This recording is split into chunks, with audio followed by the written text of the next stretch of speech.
The Mayan calendar is known and studied by dozens of researchers. In fact, many believe that it holds a prophetic message. However, its decoding is not yet complete. The Mayas were convinced that time is cyclic. Every 5,125 years, an era would end, simultaneously opening a new one. Such an event, according to several prophecies, will take place once again on the 21st of December 2012. An important date, in which some reckon that there will be strong changes for mankind and for our planet. What is true about it? Moreover, during the last few years, the mystery has become even more intriguing. On the crop fields, incredible Mayan figures started to appear. Who or what could draw these pictograms with elements that join together past, present, and future? Is it possible that an incredible connection is concealed between the Mayan prophecies and the crop circles? Intrinsic in many of the patterns, especially the stuff which affects the South and Central American regions, the Mayan patterns, as we spoke about before. Highly interesting stuff, and this points directly to times, a point in our history where things are changing. There's a kind of an evolutionary shift. A leap of evolution. This is what the Mayas prophesied when referring to the date of 2012. And the appearance of Mayan figures and symbols in wheat fields would suggest that the mysterious architects of the crop circles want to draw our attention to current events and towards the end of this era. Actually, the use of the term prophecy regarding Mayan people is not quite correct. The Mayas, in fact, had identified regular cycles of time occurring in the universe. On the basis of this knowledge, they were able to predict centuries in advance astronomical events of great importance, which would affect the whole of mankind. To calculate these cycles, the Mayas had developed a complex system of calendars that they used in order to synchronize their existence with the flow of events and of cosmic energies. The shorter cycle that they calculated was 52 years long and was obtained through the interaction of two different calendars: the sacred calendar, called the Tzolk'in, and the civil one, called Harb. The Tzolk'in was formed by 13 months of 20 days each, for a total of 260 days, corresponding to the average length of gestation of a human being.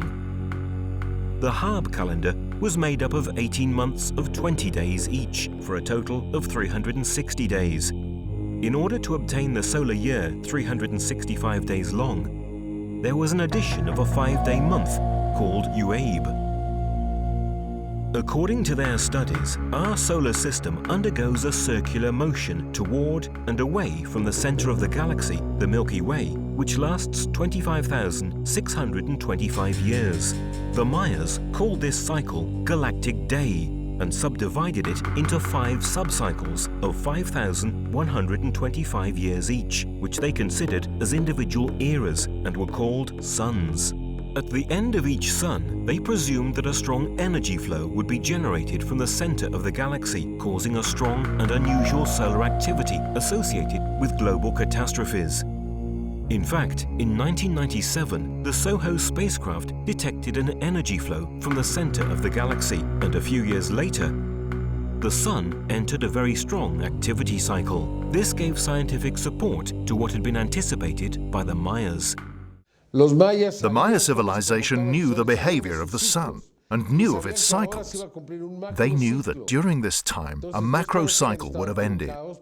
I hope they were wrong, but according to what they're telling us, and to what's happening, we can expect a very serious situation with regard to the Sun in the coming years. Also, the Mayan forecast regarding the energy coming from the center of the galaxy appeared in a crop circle on July the 13th, 1996 in West Kennet. The figure shows the Mayan symbol Hunab Ku, which represents the galactic center. You can clearly see rays coming out of its perimeter. Next to Hunab Ku, there are the crescent moon and a comet. How is this connection possible between the Mayan prophecies and the crop circles? Yet the messages coming from the pictograms are even more accurate. In fact, the astronomical depictions of the crop circles often indicate dates too, and in this case, the sky shown refers to a specific date. According to current knowledge, this layout of the sky should occur in December 2012. Does this perhaps indicate the peak of its energetic intensity? The Mayas remembered that already 4 suns, namely 4 cycles of 5,125 years each, had elapsed since the beginning of the Great Cycle or Galactic Day. Thus, according to their calculations, we are now at the end of the era of the 5th sun, which began on August the 13th, 3114 BC, and will end on December the 21st, 2012. During this period, the Mayas predicted new upheavals on our planet and a great spiritual renewal in humans. The survivors would have started a new golden age. A change that, according to some researchers, has already begun. The other thing is that the law of karma is becoming more powerful. Bad people are being banged. Good people are being rewarded. It's happening more and more. What we think is what we get, and this becomes more and more direct as time goes on, because we are in the middle of this shift. And I think when the shift is complete in 2012, it'll be a completely new planet. I think it's going to hurt, but... On the 2nd of August 2004 was spotted one of the most beautiful Mayan-styled figures ever to appear. It represents the Mayan calendar of the long count, that is the cycle, or sun, in which we are now, but will end on the 21st of December 2012. It also indicates the eternal cycles of time and of the life-death wheel, the duality. This concept is expressed by the 2 wings at the center of the circle of the Chinese yin-yang symbol. The second figure appeared on the 9th of August 2005. It represents the sacred Mayan calendar, the Tzolk'in, a 260-day long calendar equivalent to the gestation period of a human being. The outside of the circle is composed of 20 elements, while in the inner circle there is a group of 13 bars, repeated 4 times. 13 times 20 is 260. This number corresponds to the days of the sacred Tzolk'in calendar, while 13 times 4 is 52, which is the number of years of a complete Tzolk'in Harb cycle. Los dos números son importantes. Both numbers are important. Every 52 years, the 365-day solar calendar and the 260-day civil calendar joined up, starting from the same day, called the New Fire Ceremony. Looking toward the center of this figure, we have a half bow that indicates day 0. It is the day when the Pleiades, the Sun and the Earth line up. And this happens exactly every 20th of May. But in this case, the figure also represents a partial sun eclipse. On the 20th of May 2012, there will be a partial sun eclipse. Therefore, they are indicating a very precise date. They give us both the day and the year, May 20th, 2012. Surprisingly, 60 days after the spring equinox of the 21st of March 2012, that is precisely May the 20th, 2012, at noon, the sun will be aligned with the Pleiades above the zenith of the Pyramid of Chichen Itza. Are these just coincidences? Why do the creators of the circles want to point out this date? The Pyramid of Chichen Itza was built in honor of the god Quetzalcoatl, or Kukulchan, of which the Mayas and all the South American peoples were waiting for the return. Is this a new reference to the return of the Masters of the Stars? But let's continue to analyze the circle. Opposite to the 0 symbol, there are 2 groups of 8 lances or feathers. 8 plus 8 is 16. Exactly 16 days after day 0, there will be a transit of Venus in front of the Sun, the last one during this century. It is a phenomenon that occurs only twice every 100 years or so and was considered very important by the Mayas, since it coincided with 2 cycles of 52 years of their Tzolk'in Hab calendar. In this case, the transit is even more important because it is the last one for the 3 cycles of 25,625, 5,125 and 52 years, which all end in 2012. Let's go back to Earth. A few days later, exactly on the 13th of August 2005, another pictogram with clear Mayan symbols appeared in a nearby field. It consists of a circle in which a square is inscribed, that in turn contains another circle. This is the representation of the Mayan microcosm-macrocosm, the Hermetic concept of, as on the top, so is it at the bottom. But according to some researchers, the square inside the circle would have an even deeper meaning. We had a repetition of an ancient, a sacred geometry exercise known as squaring the circle. Now, this is very important because the square in time, well, forever, the square is the world, reality, mechanical, solid reality, a linear time, symbolized by a square. And the circle is heaven and God and the divine. So the exercise is to make a square whose perimeter is exactly the same length as the circumference of the circle. And the crop circles have been saying, square the circle, square the circle, square the circle, square the circle. Thus, squaring the circle means balancing the material and spiritual aspects of life. But let's go back to the pictogram and to the other extraordinary symbolism that it represents. In the middle, we have the Hunab Ku, that besides being a symbol of the Mayan divinity of creation, is also a 6-pointed star. That is the monogram of Christ. This could mean an extraordinary identity. Is it possible that what for us stands for the essence of the divinity of creation was the same for the Mayas?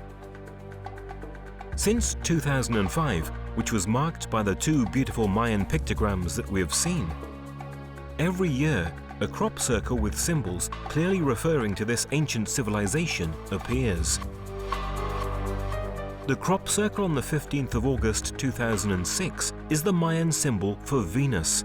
We can therefore deduce that it refers to the end and to the beginning of the new cycle of transits of Venus in front of the Sun, a cycle that is for this century, as indicated in the pictogram on the 9th of August 2005, will end with the transit on June 2012. Therefore, we can say that this figure marks the transition from the old era, or 5th sun, to the new era, or 6th sun, that will begin on Saturday, December the 22nd, 2012.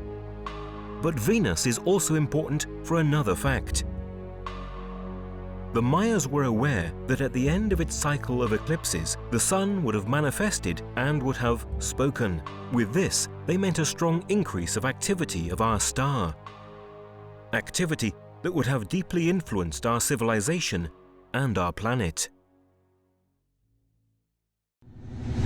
In their oral tradition, the Mayas handed on indications of how the Sun would have behaved, the fact that all natural systems would have gone out of control. And that is exactly what is happening. Very few astronomers consider the importance of the Sun, but it's the Sun that is causing climate change, more than man himself. On the 31st of July 2007, NASA found a spot on the Sun that was white instead of black. This indicates that its polarity was reversed compared to a normal spot.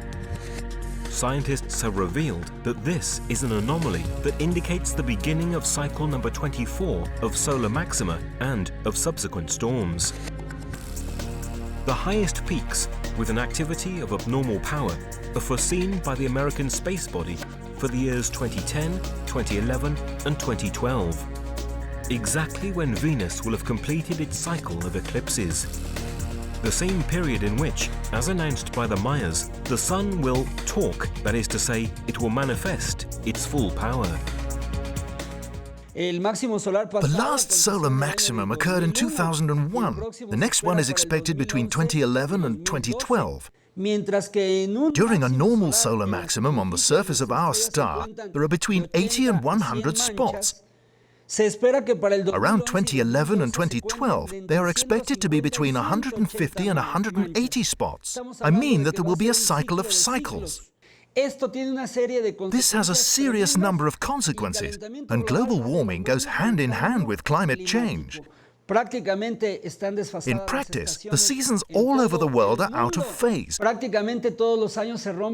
reaching every year record peaks of drought or excessive storms. Every year, there are more intense hurricanes, more powerful monsoons affecting even places where they had never occurred before. For instance, what about the hurricane that struck Brazil in 2005? And about the hurricane season in 2005 with Wilma and Katrina? A season in which the climate has become much harsher.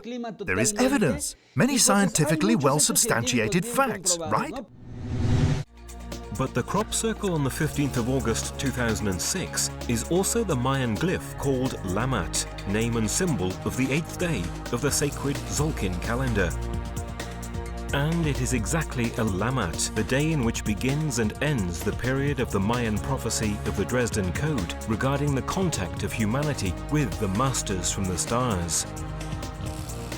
Also in the Dresden Code, on the last page, the Mayas have depicted an image symbolizing how the end of humanity will happen. You see water flowing from the mouth of a snake, from the sun and from the moon. May it be interpreted as a devastating flood?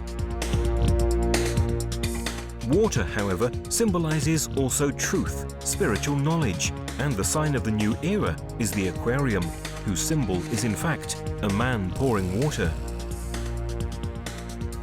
As already mentioned in the Dresden Code, is prophesied the encounter with the Masters of the Stars. Thus, the water coming out of the snake, from the sun and the moon, and the water in the symbol of Aquarius could have the same meaning. Water of knowledge, truth poured on earth by evolved people coming from the sky.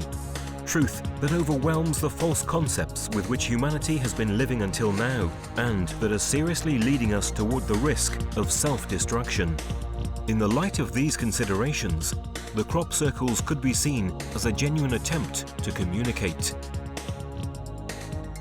I think this is the first communication. It's not a message. It's a very clever curriculum, very clever agenda, because we have become corrupted and degenerate, and they're returning us to spirit. In 2007, a new crop circle with Mayan symbols appeared on August the 12th. It was the Mayan number 6, made by a bar and a dot. The dot is the unit, the bar is number 5. A very simple circle that left researchers somewhat disappointed. But following extensive research and analysis of its meaning, irrefutable correlations between the number 6 and the Mayan prophecies were brought to light. The simple pictogram became as important as the Mayan circles from previous years. A few weeks earlier, a circle with Aztec features appeared, indicating August the 18th, 2007 through astronomical symbols. On that date, there would have been a conjunction between the Sun and Venus. The circle with the Mayan 6 appeared on August the 12th. Thus, there were exactly 6 days left to get to the same conjunction indicated a few days before by the Aztec formation. In addition, before the next transit of Venus in front of the Sun on the 6th of June 2012, another 6 conjunctions like this one will occur. An astronomical event announced also by the previous circles whose meaning we have already analysed. Moreover, if we count from the year of its appearance, we find out that the circle of the Mayan 6 shows also the number of years left to 2012. Such a 6 is often taken as the symbol for heaven. So we have a heavenly design surrounded by the unity of the one, the oneness. In such a simple design, such a powerful, powerful, powerful message. In short, a figure far from being simple or random, not only for its meaning. If we look more closely at the pictogram, the concept of paradise described by Gary King emerges also in relation to the Mayas. Within the small circle representing the unity, the layout of wheat forms 13 spirals perfectly highlighted. An important Mayan prophecy is called of 9 hells and 13 heavens. With the 9 hells, the Mayas indicated the period beginning in 1519, the year in which the Spanish conquistadors landed on their shores, and ending in December 2012. From that moment, the 13 heavens will begin. So, the message of the circle might also be the following. 6 more years are to go before the beginning of the period of the 13 heavens. The message that comprises, in fact, was explained by Gary King. The 2008 crop circle season started once more with an extraordinary pictogram linked to the 2012 Mayan prophecy. This connection was not clear at the very beginning. In fact, it did not have the characteristic features of the previous figures. This crop circle appeared in Wiltshire on July the 15th, and it represents the solar system. The dimensions of the planets do not actually respect their real proportions, yet the crop circle highlights the distinction between their internal and external orbits. It is also worth noting the precision with which Pluto's eccentric orbit was represented. As we already said, the crop circle's astronomical configurations indicate specific dates. Following appropriate analysis, it was shown that the planets will only assume these positions in December 2012. So, the link is powerfully evident. The crop circles point once again to this prophetic date of the Mayan calendar. At this point, we could wonder whether there is a relation between the prophecies of this ancient people and some prophetic books much closer to our culture, like the Book of Revelation. As a matter of fact, contents are similar, both speaking about the end of an historical period, of the sufferings of humanity, of traumatic change for our planet, and the coming of a new era, a new kingdom of peace. The Mayas were waiting for the return of their god, Kukulkan, and Christians for Christ's second coming. Daring? Possibly. But on August the 15th, 2008, in the English fields of Wiltshire, a pictogram appeared that left everybody speechless. The image represented was very powerful indeed, a Christian cross. What should we think after this new feat? Counting up the number of circles in the horizontal and vertical arms of the cross and the great circle appearing behind the intersection of the two arms, we reach a total of 13. Does this also refer to the Mayan prophecy of the 13 heavens? We must not forget that this concept of a common spiritual identity already occurred in a previous circle. Historically, this had been already acknowledged by the first missionaries who accompanied the conquistadors. In fact, they had the chance to know the Mayan religion. Unfortunately, they considered it a creation of the devil who wanted to confuse them, so they destroyed this precious cultural heritage. Fortunately, today we are possibly more open to such a hypothesis. We should also recall that in Polях, the ancient Mayan city where the renowned King Pakal's sepulchral stone stands, there is a temple called Temple of the Cross, where this symbol is depicted. I think that we finally got to a conclusion. That's to say, they finally identified themselves by using a symbol that has an immense value for the whole of humanity. It has no need of many explanations, as it's a symbol that everybody in the world can recognize. Not only the Christians, who obviously understand its importance, but even lay people know about it. They are saying, It is us.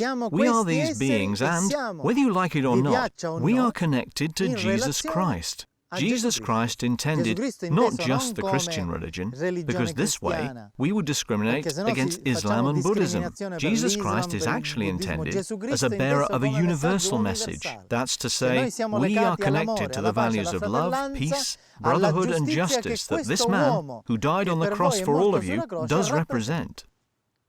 We could still carry on describing further data and symbols related to the knowledge and prophecies of the Mayas, which have appeared in the extraordinary English crop circles. Could the Mayas really predict future events? Do these warnings have a real foundation? Now, even scientists confirm that the Earth is a living entity, a complex organism.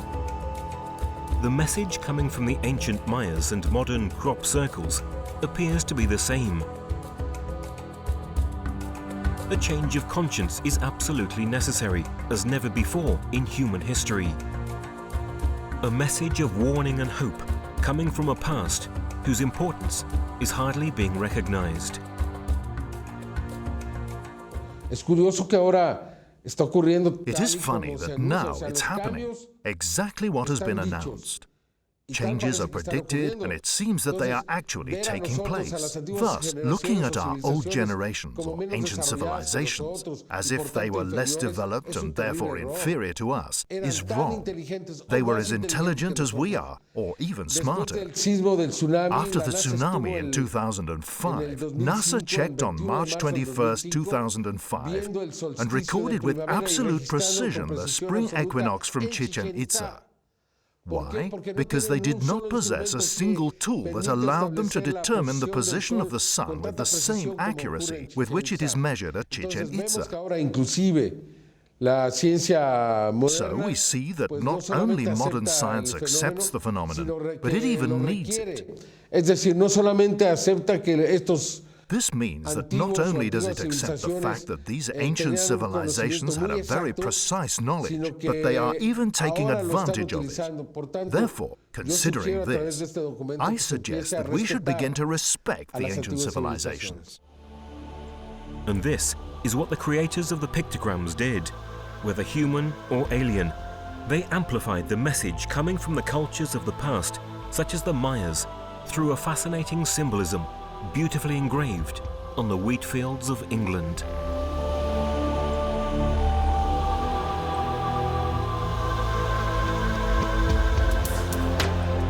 It is funny that now it's happening, exactly what has been announced.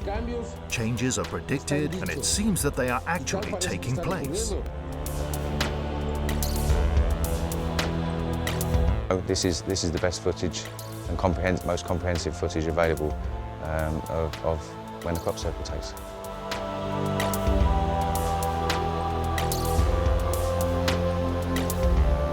I think this is the first communication.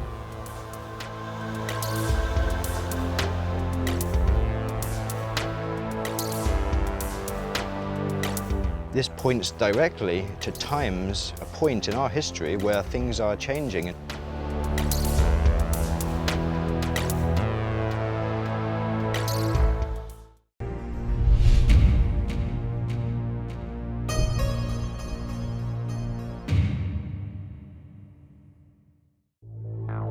What's happening in Mexico's skies? Why is it that in the last 15 years, unidentified flying objects have flown through these skies with a frequency that seems to be steadily increasing? The number of witnesses is multiplying too, and thanks to technology, so is the number of amateur films. The media have documented these incredible episodes, and many people are now wondering what's happening in Mexico. The most organized of them are a group of researchers who have begun an unprecedented project in the history of modern ufology, systematically studying and monitoring the sky. Everything is filmed, recorded, and scientifically documented.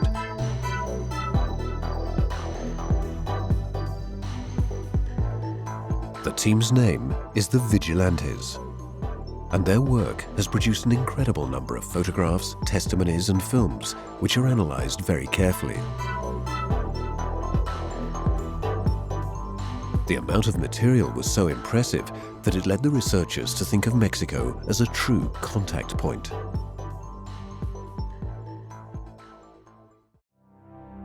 It all began with the total solar eclipse that took place in Mexico on the 11th of July 1991, coinciding with an ancient Mayan prophecy. The prophecy foretold that such an eclipse in Mexico would mark the beginning of humanity's encounter with the Lords of the Stars. It was all written in the Dresden Codex, one of the few documents that escaped the wrath of the Spanish conquistadors. But let's get back to the eclipse. On the 11th of July 1991, millions of people and hundreds of video cameras followed this spectacular astronomical event. Initially, nobody seemed to notice the presence of an anomalous aircraft hovering in the sky over Mexico City.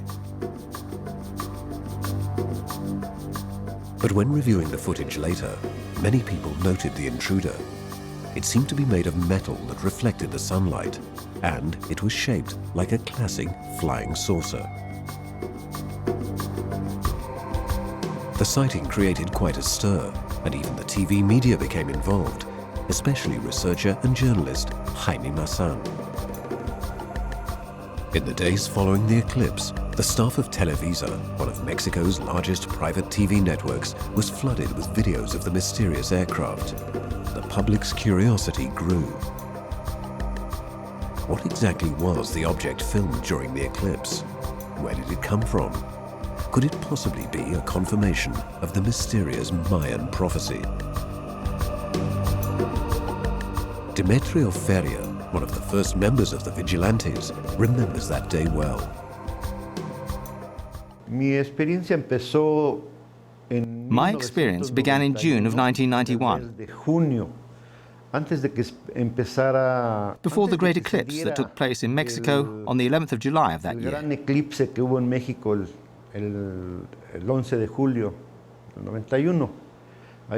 That was when I decided to film them.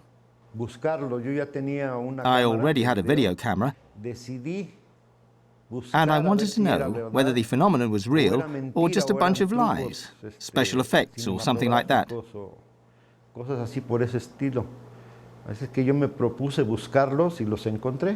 And luckily, I managed to capture them on film. I devoted quite a bit of time to them between June and November, and I began filming them one dawn in November at 5 in the morning. Ruben Villatoro also remembers the eclipse well. That was the moment he decided to become a vigilante. After the total solar eclipse on the 11th of July 1991, Jaime Maussan went on television and said that at the time of the eclipse, there were people who had filmed the UFOs with their video cameras. I decided that it was important to follow their example. I bought a video camera, and over the years, I've filmed several objects flying over Mexico City. The event during the eclipse seemed to have opened a Pandora's box of UFO sightings. Thus, Mexico saw the beginning of one of the most intense waves of sightings in history. Without a doubt, the remarkable availability of cameras and video cameras improved the potential for sightings. But the number of sightings only began to grow exponentially after the eclipse of the 11th of July 1991.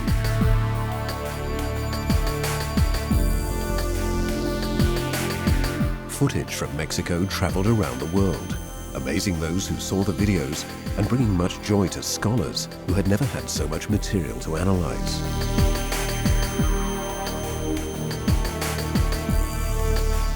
Of all the investigators, Jaime Maussan is the most responsible for having researched and disseminated the large quantity of video footage captured in Mexico by both occasional witnesses and by the Vigilantes.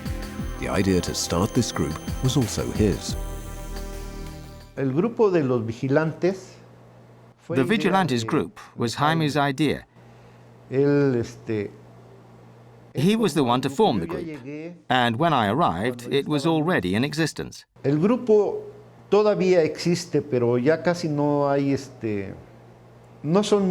group still exists. Its members are few, but those who have stayed are at the forefront of this research.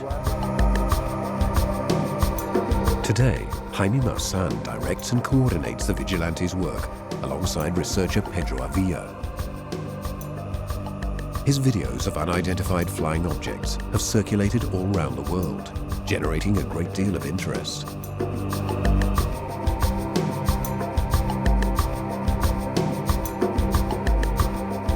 For over 15 years, Pedro has lived the life of a near recluse in his small room due to a debilitating illness that has practically immobilized him. Despite this, Pedro Avila has made some very important contributions to international ufological research from within his small world. A small window and a piece of sky are his only contact with the outside world, which he observes carefully from the first hours of the day well into the night. He's a full-time vigilante, and without a shadow of a doubt, he's one of the best. A lot of people ask me, or wonder why most of my videos were filmed from this little window. Well, there are two reasons. First of all, I have a little window no more than 1.8 meters in length and 1 meter in height, and my visual angle is quite limited. Therefore, it's a bit difficult for me to make out these objects. And in this little space, I've managed to record everything that I've filmed to the present. The second reason is that some time ago, I was diagnosed with an illness known as progressive muscular dystrophy, which obviously gets worse with time. And now I can't leave the house like I used to. In the past, I used to film these videos from the garden or the garage. But when my health grew delicate, I was forced to stay in my room. I thought that this would limit my ability to film videos, since I didn't have the same extent of sky that I could see from the garden. However, I was greatly surprised because I realized that from here, from this little window, I've recorded the best videos I've ever shot. Pedro is a true example of extraordinary passion and willpower. Armed with his camera, video camera, and binoculars, he has captured some of the best footage of unidentified flying objects ever filmed. His collection includes some light spheres and the famous flotillas.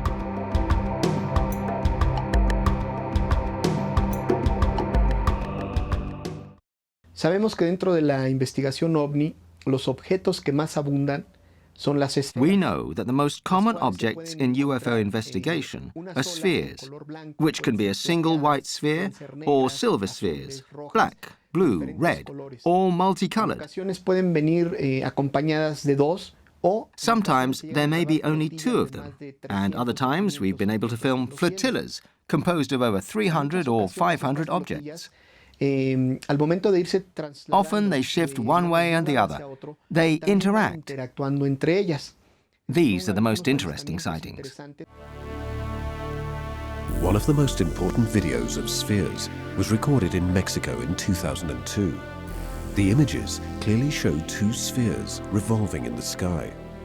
Ordinarily, the spheres appear to be shiny and white, but in this film, the sphere's metal form is clearer than ever before. This footage confirms statements made by many other witnesses who claim to have seen similar spheres fly through the sky and suddenly change state, going from luminous to metallic.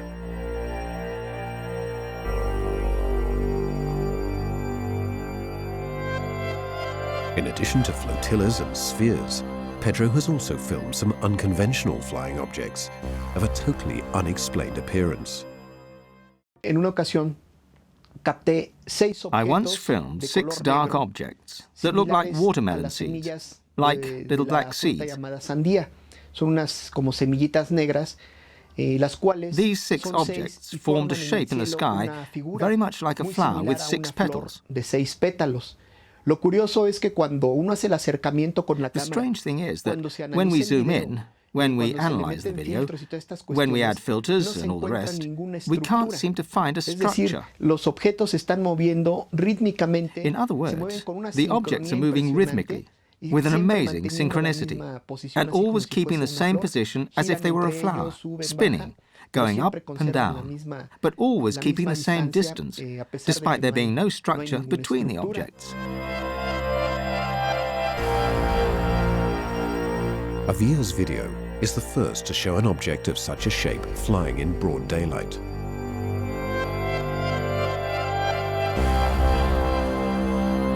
Pedro Avia has filmed objects demonstrating incredible abilities that have never before been documented.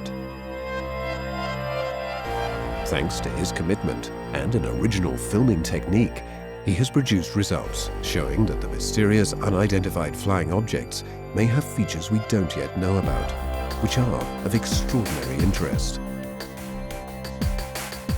One of the videos I consider the most important involves objects that are invisible to the naked eye and which can only be captured by using infrared vision.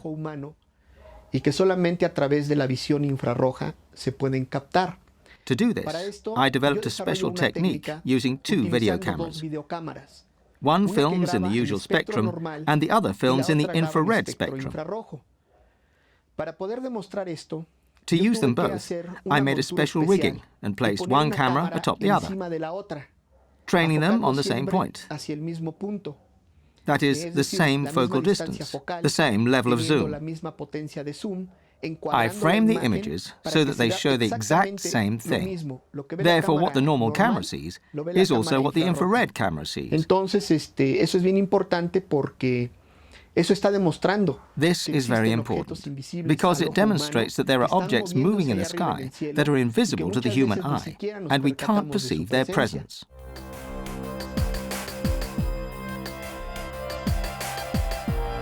The surprising results achieved with this technique have aroused great interest in various parts of the world.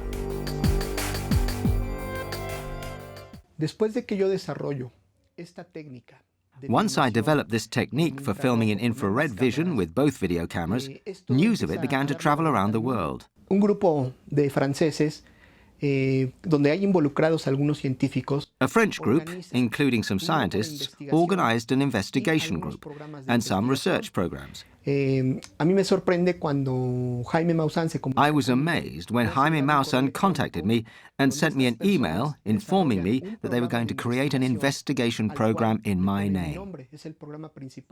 The main program in this investigation will bear my name in honor of what I've created.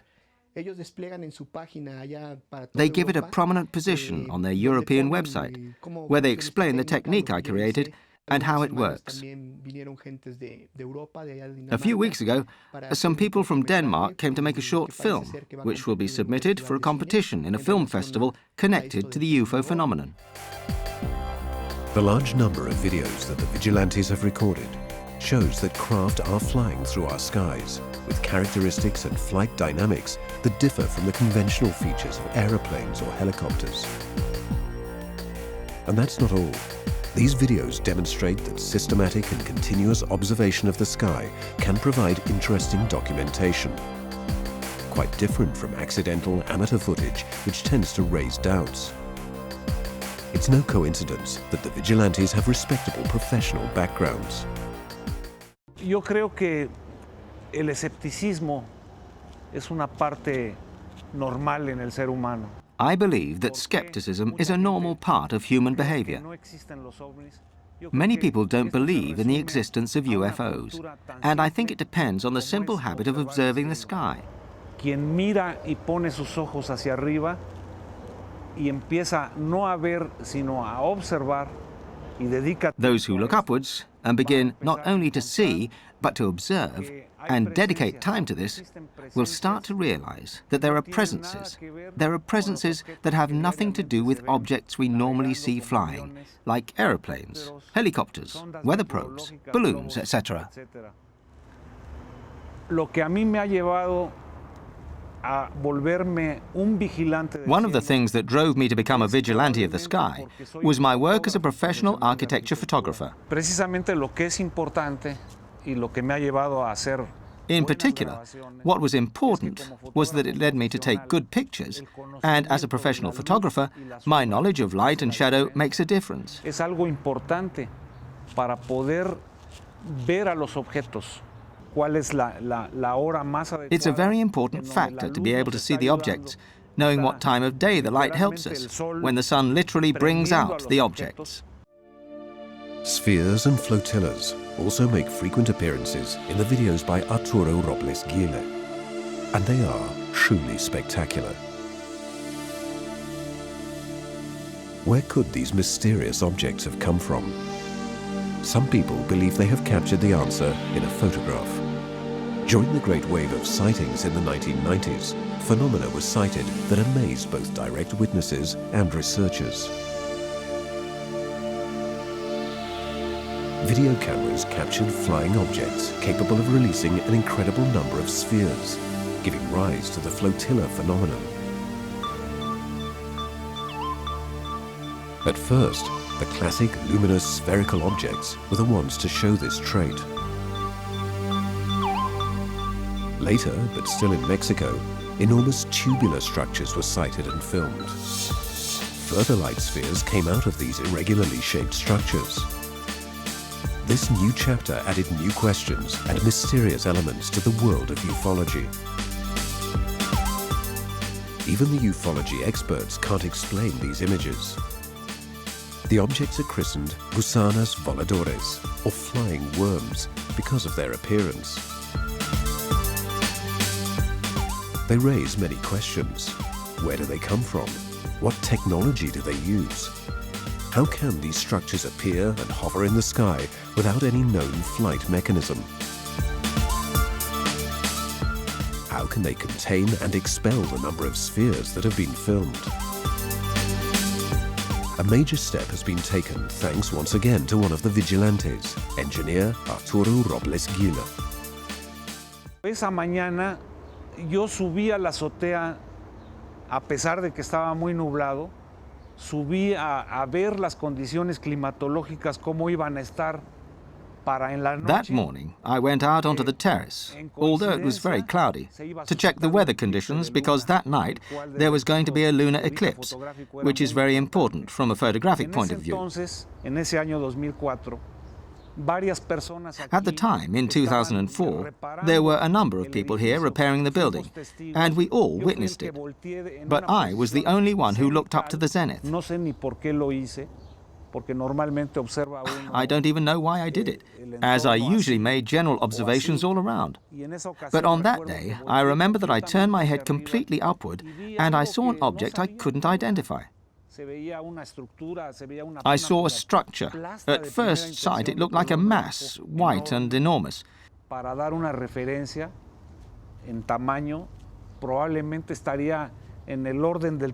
give you an idea of how large it was like two jets put together. It was huge. At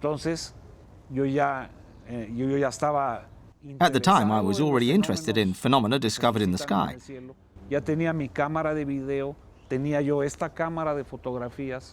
I had my video camera and tripod in hand, and I began to film the object.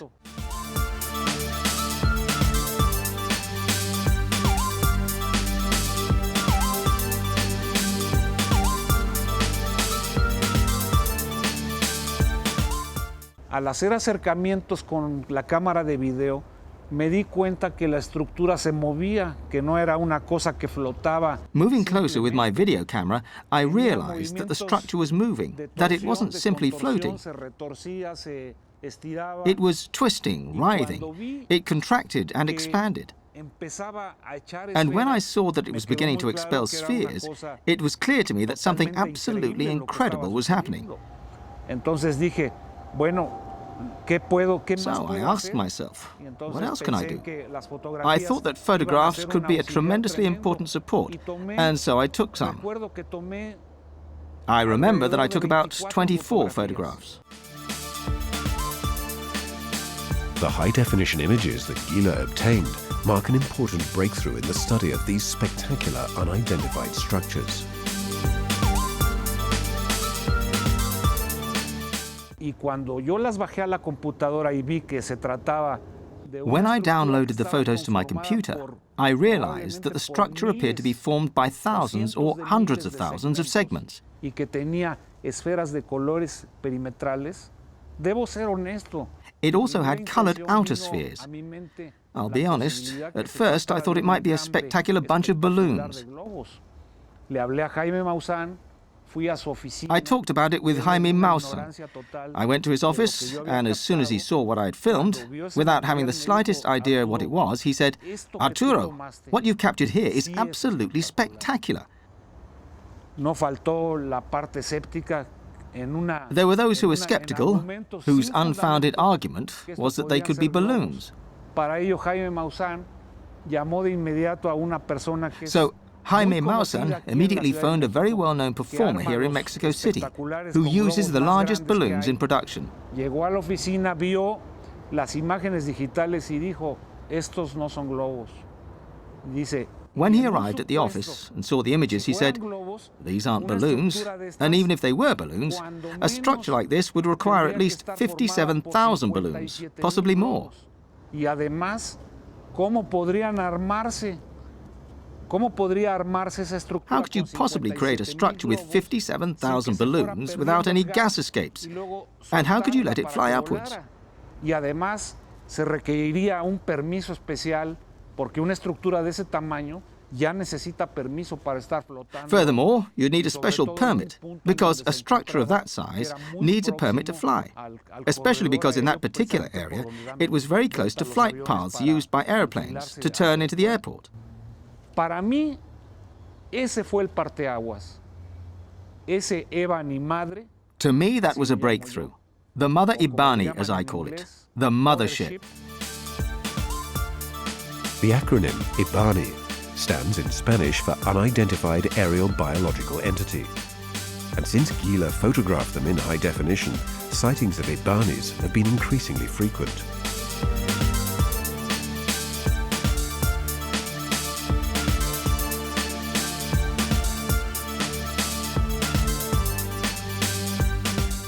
Los movimientos de estos objetos son realmente muy orgánicos. O sea, a mí me The movements of these objects seems to be organic. ¿Cómo se mueve una serpiente o cómo se mueve una oruga? O cómo They remind us of a living being. Bueno, es exactamente la misma manera en que se mueven. ¿Por qué se mueven así? No lo sé. Quizá es su manera de navegar o de estar o de mantenerse. Maybe this is how they maintain stability in the sky. Realmente no sé por qué se mueven de la misma manera que ocurre en la Tierra con estos organismos. Por lo tanto, los hemos considerado entidades biológicas. We've called them unidentified aerial biological entities, or IBANI. And this biological aspect is the most important thing. Lo más importante, porque se manifiestan como si estuvieran vivos. They appear to be alive. No sé si lo están o no, I don't know if they are or not, but that's the sense you get when you see them on film. We do know that when we see an Ibani, we'll see spheres afterwards, which may show that there's some connection. These features become even more evident in the videos made by Arturo Robles Gila since then. The forms and behavior of these anomalous entities seem to be writing the most incredible chapter in the study of unidentified flying objects.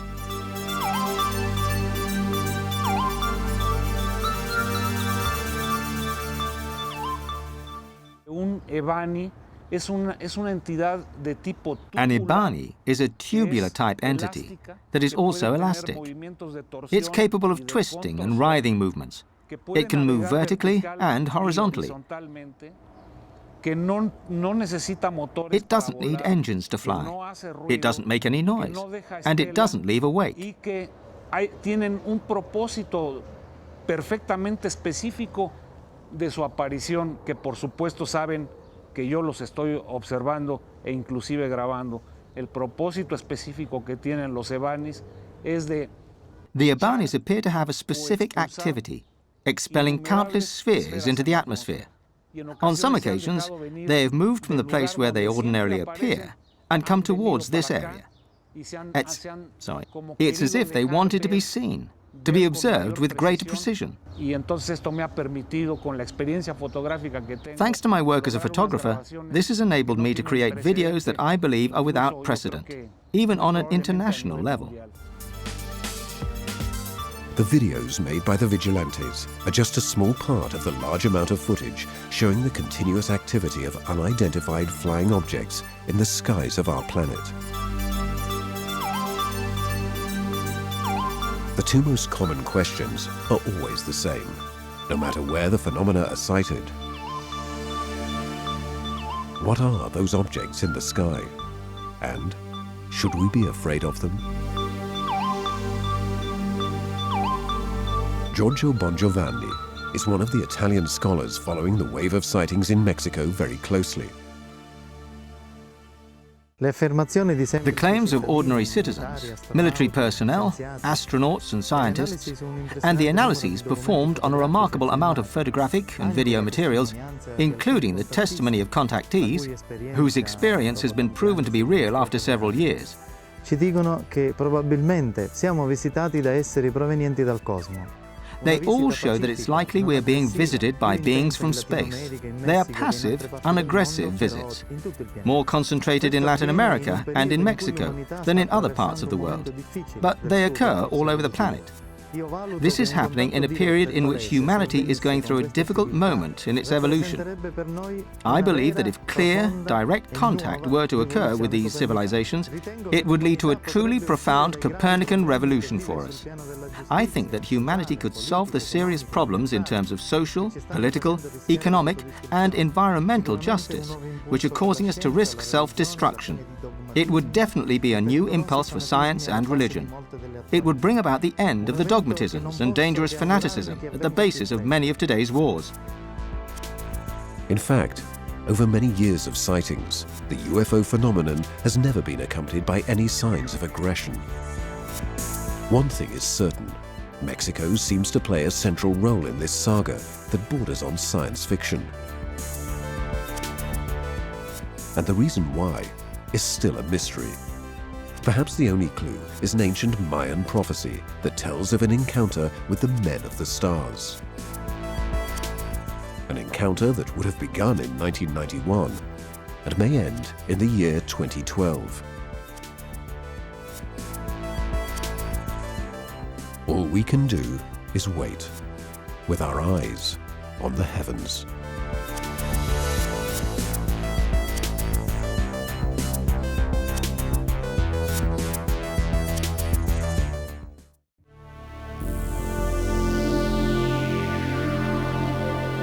The sightings continue. An increasing number of unidentified flying objects are captured on film each year in every part of the planet. And each year, incredible new forms are discovered. The images which have been gathered show light spheres, metallic spheres, iridescent spheres, alone, in pairs, in small groups, in squadrons of hundreds of objects, or thousands of them clustered together in a single spectacular flying structure. And then there are mysterious snake-like phenomena, invisible flying objects that only appear in infrared vision, and more, all in the extensive archives now available to scholars.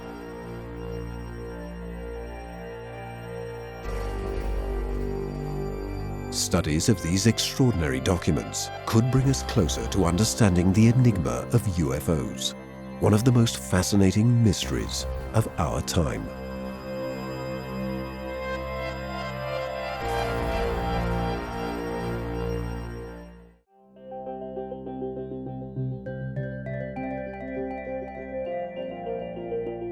The appearance of unidentified aerial biological entities, or EBANI, is one of the most surprising breakthroughs in the history of unidentified flying objects. The term EBANI stands for Unidentified Aerial Biological Entity in Spanish, and it was coined by Mexican researcher and journalist Jaime Maussan.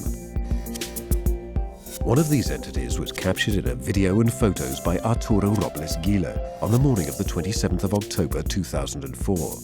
In Gila's opinion, this particular entity constitutes a true breakthrough in UFO apparitions and a new enigmatic puzzle for scholars.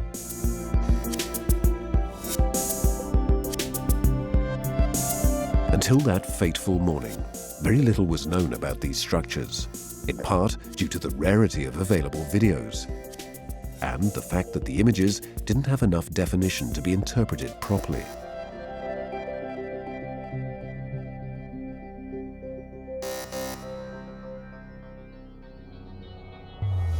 The video, and in particular the extraordinary photos that Arturo Robles Gile managed to take on the 27th of October 2004, clearly show that the Ibani is a structure formed by thousands of clustered spheres.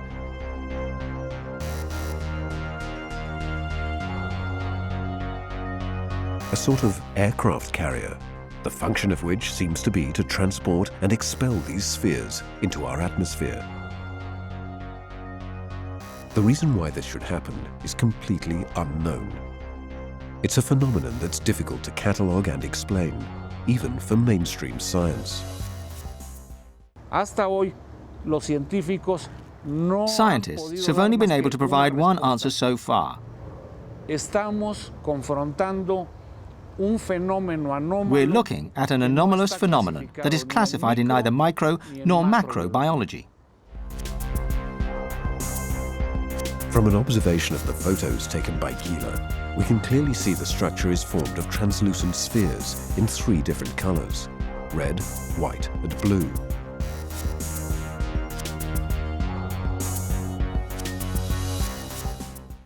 Until that moment, only one video had shown a transparent sphere in flight.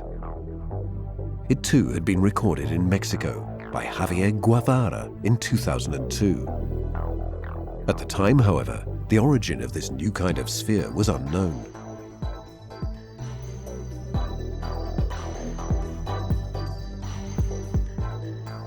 The sphere's trajectory is linear, and its speed is fairly sustained, indicating that it has its own propulsion system. But the nature of the system that enables such an object to fly remains a mystery.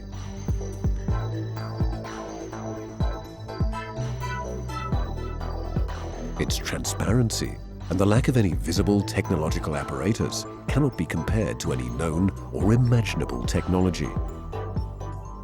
Something we could not have achieved with previous UFO sightings.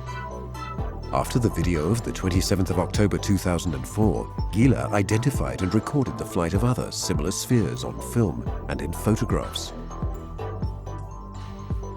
This transparent sphere was photographed at low altitude in 2005.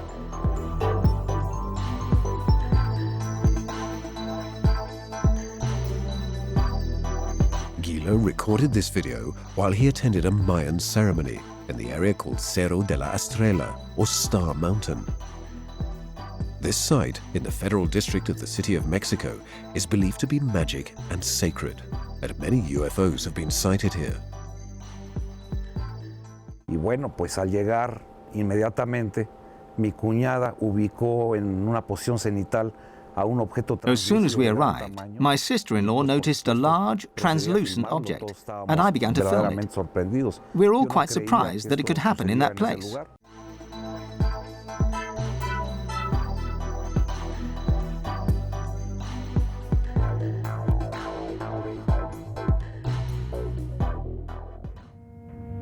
But Gila came upon his most spectacular scoop on the 28th of January 2005.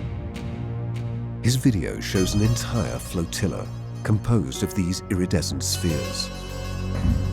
The spheres dance elegantly in the sky, quite unlike anything that had been filmed up to that time.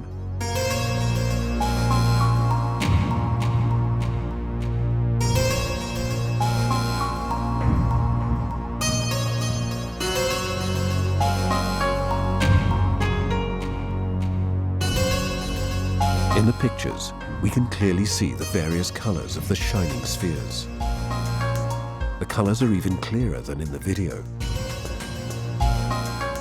The images clearly show the same kind of spheres that made up the Ibani photographed on the 27th of October 2004.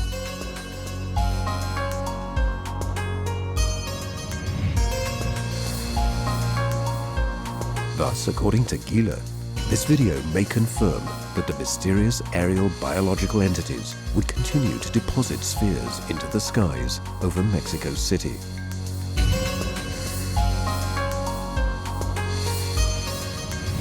But the phenomenon has further surprises in store for us. Después de ese encuentro visual con esta enorme entidad de... After the enormous entity was sighted in 2004, others began to appear, but they weren't the same. Que eran distintas, que no se parecían a la primera.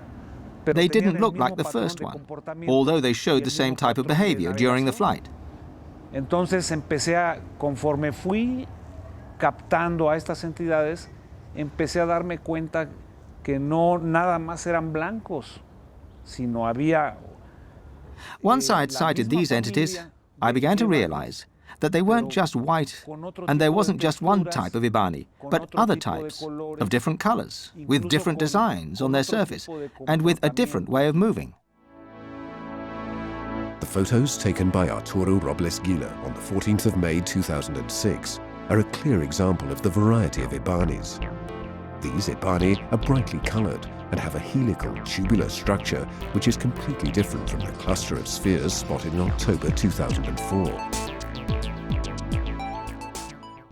Se trata de estructuras que están formadas por un sinnúmero de... These structures are made up of a number of helical tubes, which makes the whole thing even more intriguing. Más intrigante y comprensible a la vez. It might make sense, considering the difference between a structure with rectilinear tubes and one with helical tubes. So why helical? Because a helical structure, with the same diameter, obviously, has a larger storage capacity for the spheres inside it. It can contain hundreds of spheres, which they then expel into our atmosphere. When looking at this new photographic material, many skeptics think that these are only colorful balloons.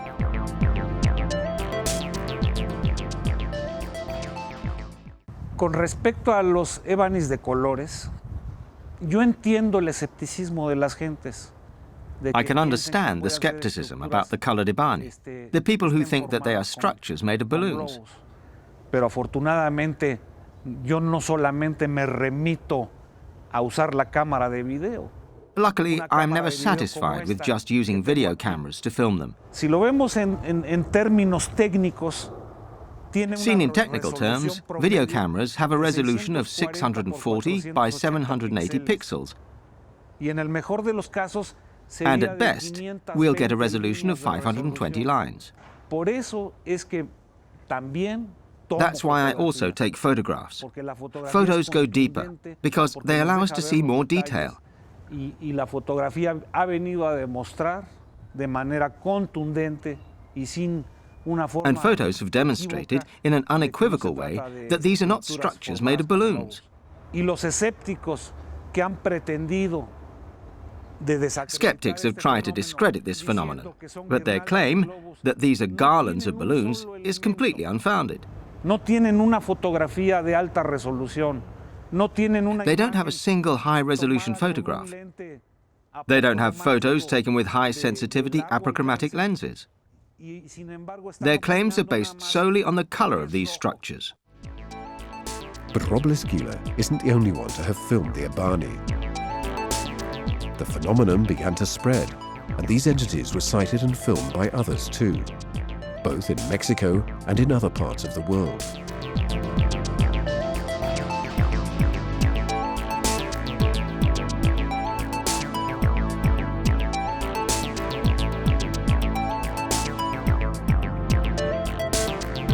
This black Ibani, filmed in the skies over Los Angeles, is of remarkable interest. On one of its ends, we can clearly see a blinking light. The mystery surrounding their true nature thus gains a new element, which had been unknown up to this time.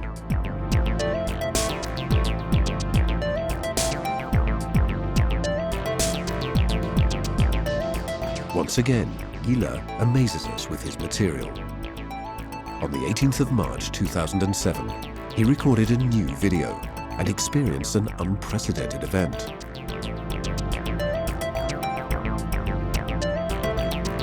In his video, we get a real impression that the Ibani is a live creature. En esa fecha del 18 de marzo, uno de estos Ibanis se dejó venir para acá pasando a baja altura. On the 18th of March, an Ebani was moving towards us, flying low. Le pude hacer una grabación a detalle verdaderamente I filmed the object passing over my head. I was able to film it with truly amazing detail. Esta área tiene dos secciones. This terrace has two levels, and we're on the lower part. Se fue para el Ajusco, para la zona sur. I climbed to the top part because it was going towards the Ajusco area, southwards. And by then I was satisfied with the close-up images I'd got. Subí ya sin cámara, que fue, reconozco que fue una experiencia negativa no haber tenido la cámara. So I went up without my video camera, and I realize now that it was a mistake not to have brought it with me. Once the Ebani arrived, making its usual twisting movements, it suddenly stopped, straightened itself, and flew off at an astonishing speed towards the Santa Fe area, arriving there in just a few seconds. A partir de ahí me quedó muy claro de que lo que pensábamos que meramente eran gusanos voladores son auténticas naves que pueden. From that moment, it was clear to me that this wasn't just some kind of flying snake, but a real aircraft, capable of traveling and moving at incredible speeds, much faster than any commercial or military aircraft. Arturo Robles Giles' story seems to confirm that the Ebanis cannot be a mass formed of mere balloons. The images show an autonomous flight mechanism, an unexplainable propulsion system, as unexplainable as the system that expels its spheres into the atmosphere.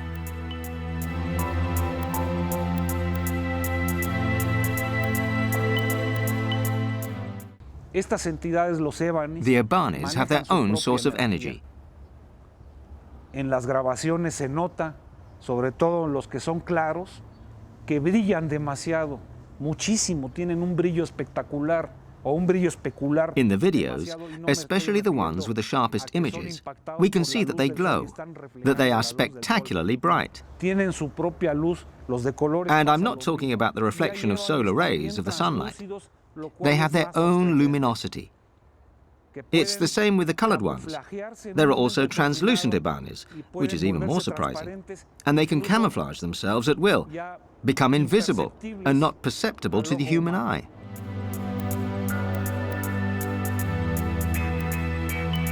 In the video of the 1st of July 2007 too, we get a remarkable sense of the biological nature of the Ebanis.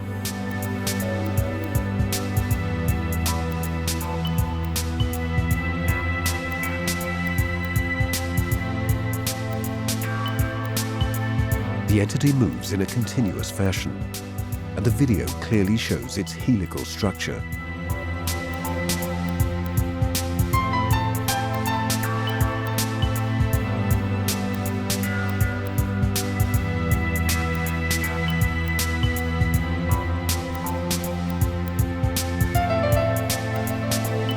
Biological entities also seem to appear in groups. In 2005, Jesus Lomeli had already filmed 3 entities together. Later, Gila also recorded videos and took photos showing multiple biological entities. But the most striking material, showing an entire flotilla of Ebanis, was recorded by Miguel Angel Chavez in Mexico City. In the videos recorded on the 22nd and 23rd of September 2007, we can clearly see Ebanis of various colors hovering in the sky and moving in their characteristic way.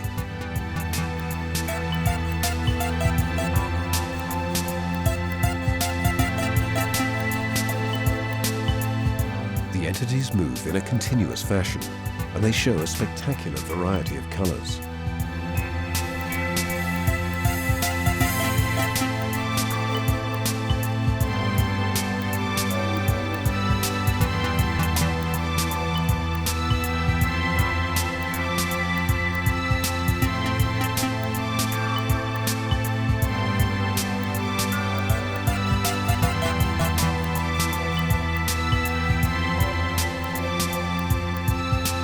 What should we make of this phenomenon?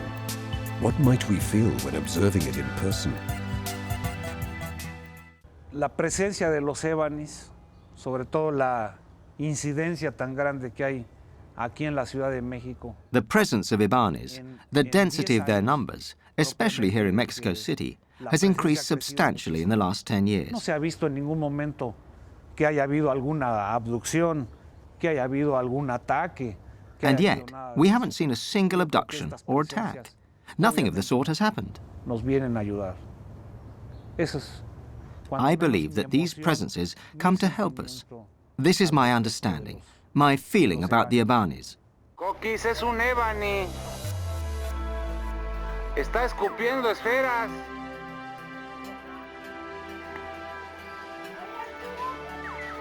Está echando esferas, Mina. Mina está echando esferas. The aerial biological entities seem to be connected to the presence of spheres in the skies over our planet. And their activity also seems to have increased over the course of recent years.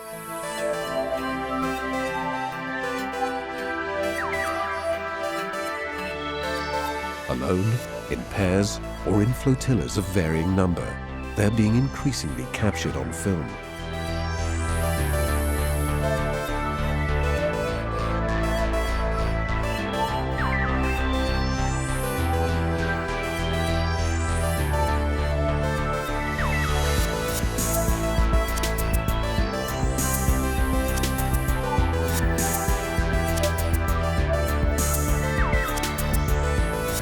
However, they've only been seen in their metallic form a few times, as in this video recorded by Arturo Robles Gile.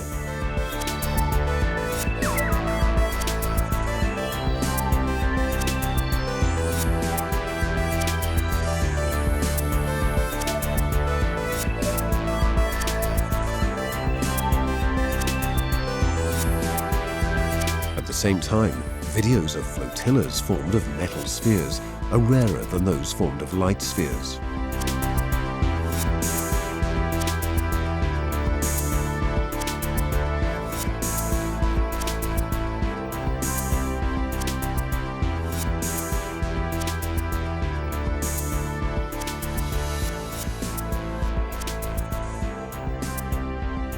In Flavio Alcantara's video, we see a dark Ibani, and nearby a similarly dark flying sphere.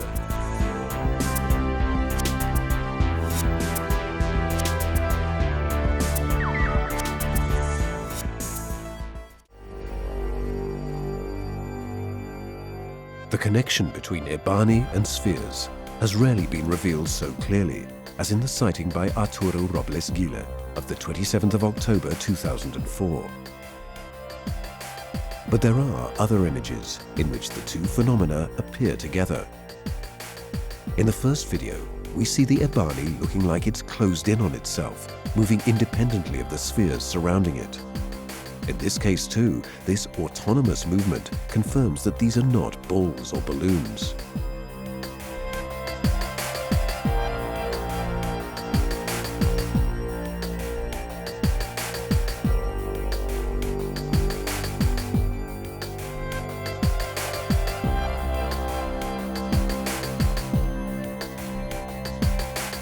In the second film, we can clearly see the Ibani twist and change form, while a remarkable number of white spheres move around it. We can make out spheres which are less visible, which give a better perception of the flotilla's depth in the sky. This elegant and majestic entity has now been flying over our cities with increasing frequency. Just a few meters seem to separate humanity from an extraordinary and unexplainable phenomenon. El fenómeno de los objetos voladores mal llamado ovnis. The phenomenon of the flying objects, incorrectly termed UFOs, exists. It's real. Es tanta las evidencias que tenemos y I can confirm this based on the amount of evidence we have and the proof I've seen. No nada más las mías propias, sino la de mis compañeros y la Not just my evidence, but also the evidence produced by my colleagues and others outside Mexico. We receive material from all over Mexico, and luckily, I get direct access to it. I'm the one who examines and selects the material. The UFO phenomenon in both Mexico and throughout the world is real. It exists.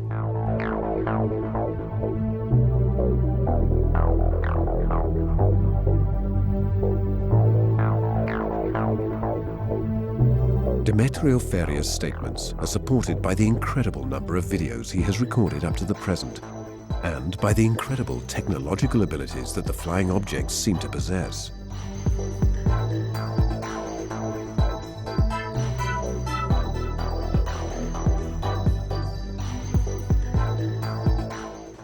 Hasta ahorita he tenido la oportunidad de grabar cerca de 400 videos. So far, I've been able to record about 400 videos in the 16 years I've been studying this phenomenon.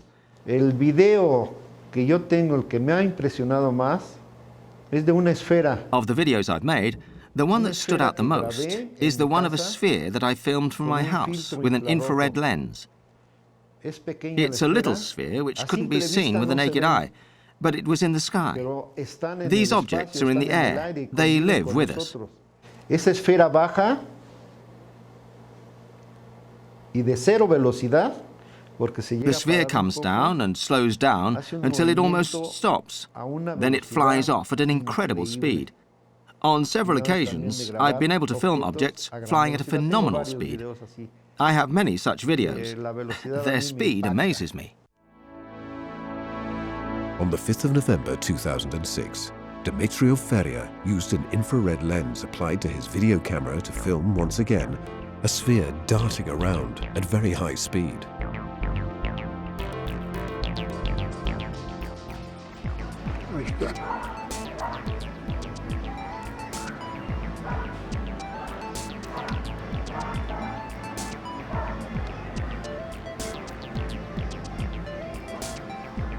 Cámara estable.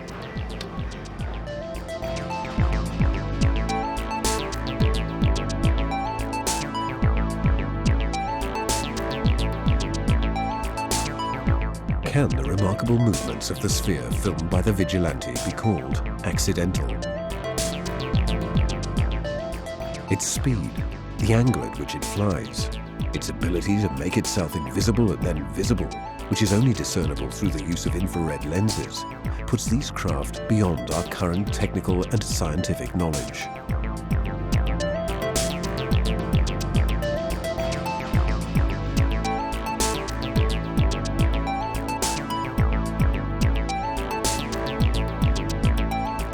The extraordinary claims thus far presented seem to suggest that the UFO phenomenon could truly be the product of intelligent beings seeking contact.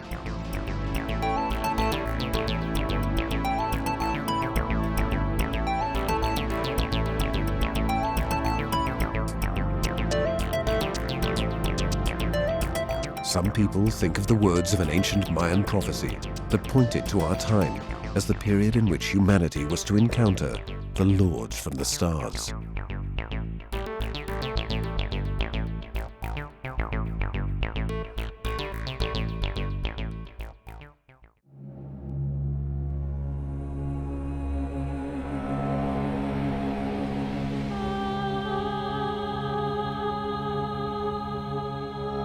And according to some, the video of 7 light spheres forming a perfect cross, recorded by Steve Burns on the 14th of August 2005 in the skies above Florida, may be a message to be deciphered.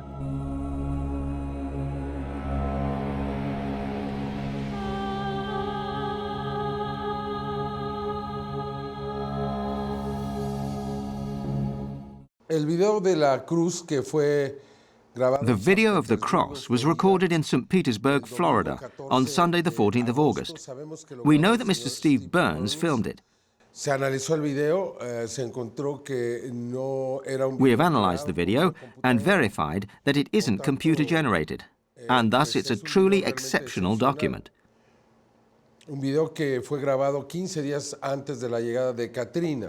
The video was made 15 days before the arrival of Hurricane Katrina. Anuncia ya el inicio de un proceso final que quizá culminará en los. It appears to announce the beginning of a final process that could come to an end in the next few years. los grandes peligros que estamos confrontando. We're seeing great changes on Earth, such as changes in climate. We're facing seriously dangerous situations. Global warming and continually increasing solar activity are factors that could cause huge changes in the next few years. I think it's a kind of warning, an indication of what might come to pass. That's why I see this as a very important sign, a very important video.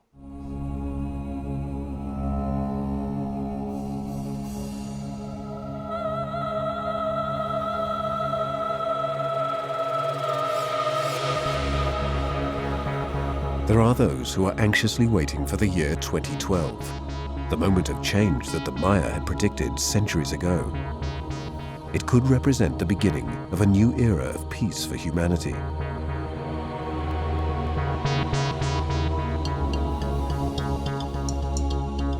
Io direi che I segni ci sono. I'd say that the signs are there, and this massive contact between man and extraterrestrials will be the sign of a new era.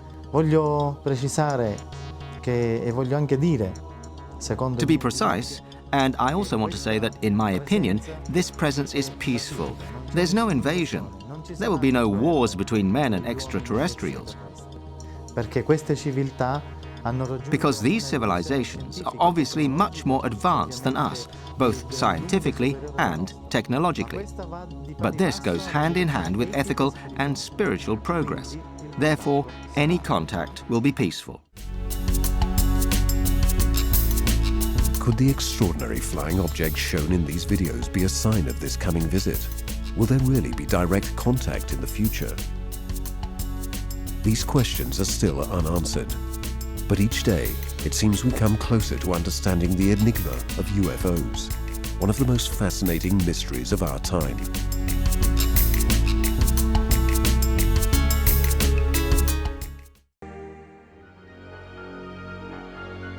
After the wave of sightings in the 90s, from 2000 onwards, the activity of the mysterious flying spheres has continued.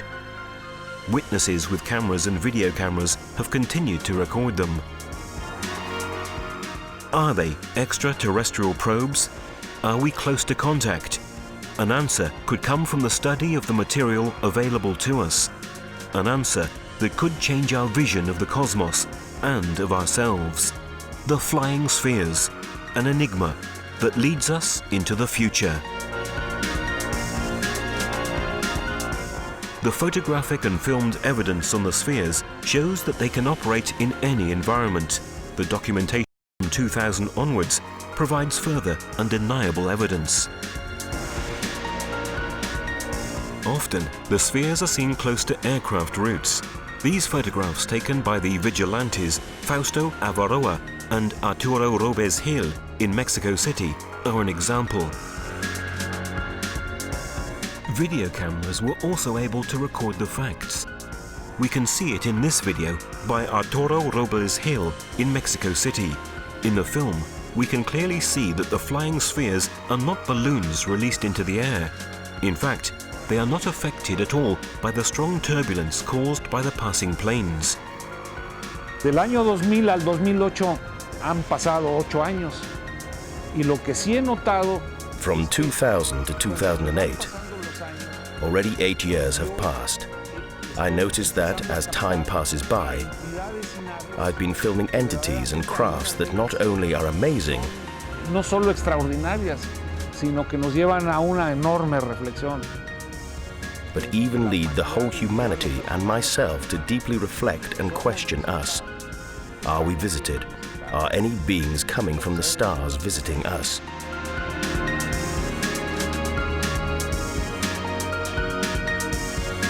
The deliberate movement of these spherical flying objects is clear from these extraordinary images.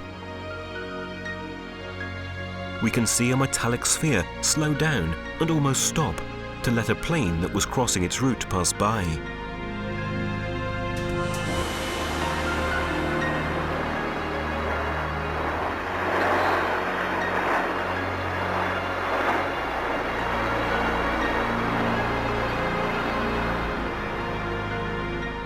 Once the plane has passed, the sphere once again starts to move in a more jerky way. These continual changes in speed almost seem to be a demonstration for the benefit of Hill's camera. In this other video by Arturo Robles Hill, we can see another example of the incredible technical skill of the spheres.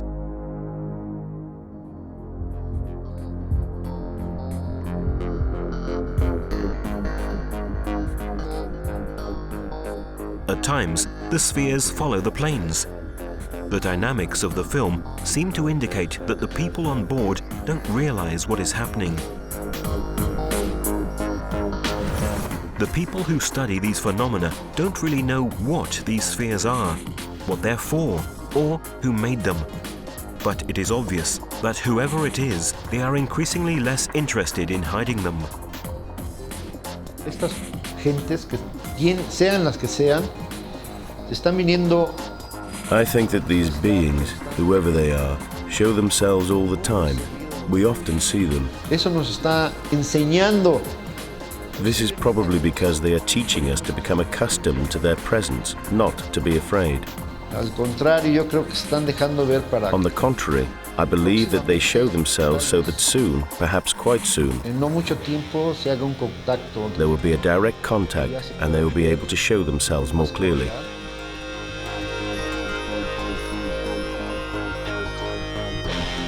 As we can see from the images, at times the objects are bright and luminous, at other times they are metallic and opaque.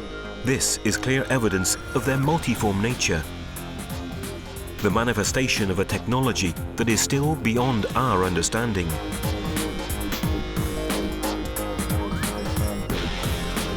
These photos, taken in Mexico, show a group of metallic spheres in flight. They are amongst the clearest pictures ever taken. The author is the engineer Franklin Rojas, and the photos were taken in 2006.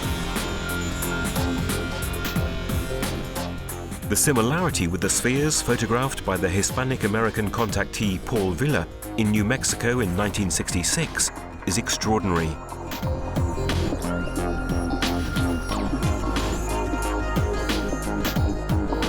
Curiously, exactly 40 years have passed between the two series of photos. The movement of this sphere is another clear example of the ease with which they maneuver in flight. It's difficult to say that the object is a balloon. The difference in the movement is obvious. Its flight is controlled and not caused by the wind.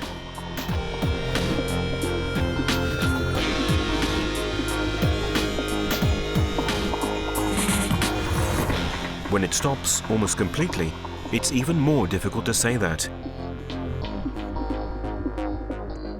When it's filmed at the same time as balloons, the difference is even more evident.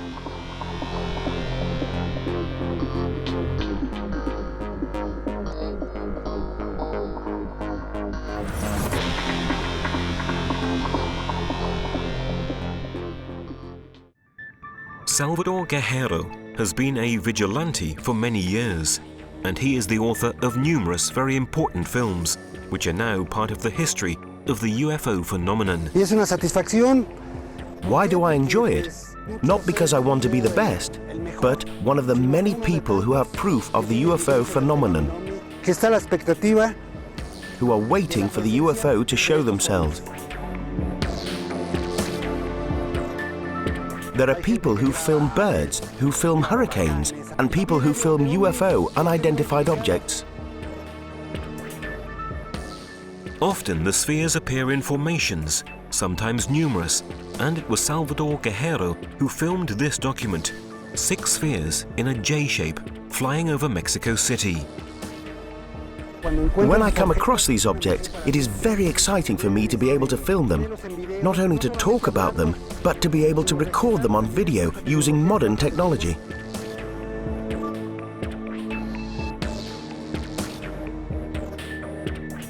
On June the 24th, 2005, in the town of Jalapa, in the Veracruz region of Mexico, the governor, Don Fidel Herrera Beltran, is about to take part in an official ceremony. Policemen, journalists, and the public are all present. Suddenly, above them, they see the spheres of light. The governor also sees them and shouts, "It's the Martians!"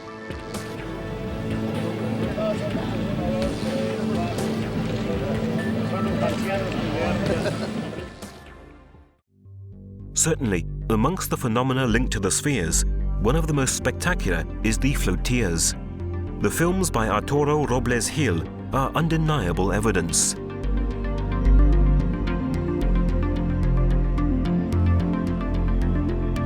In his video taken on the 21st of September 2007, the presence of clouds and the zoomed images give even more the perception of the background where the incredible sighting is taking place.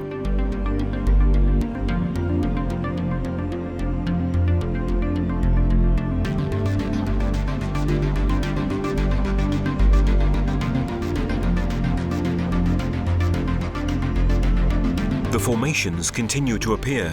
There are more and more of them, and they are increasingly frequent. Hill carries on filming in a punctual and constant way, thus proving that the phenomenon is continuous.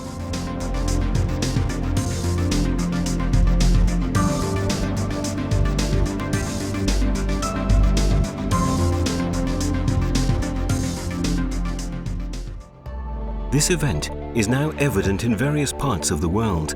Italy is also overflown by these fascinating squadrons of flying spheres. One of the most prolific authors of films is the Tuscan Antonio Urzi, who from a young age seemed to be under the attention of these mysterious means of non-terrestrial aviation. Urzi has shot many films of flying saucers, but his exceptional video repertoire also contains spheres and flotillas.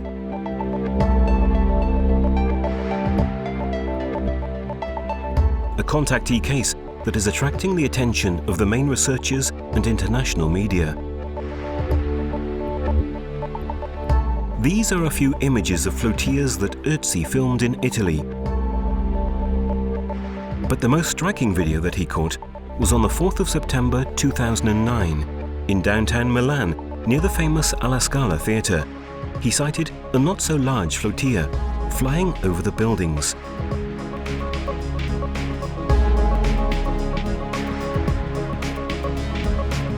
Despite many people passing by, no one really looked up or stopped by to see what was happening.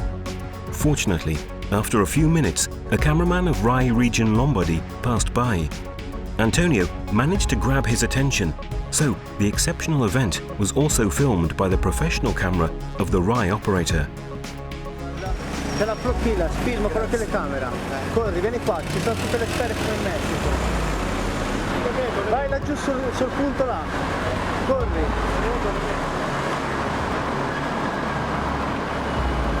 Vedi?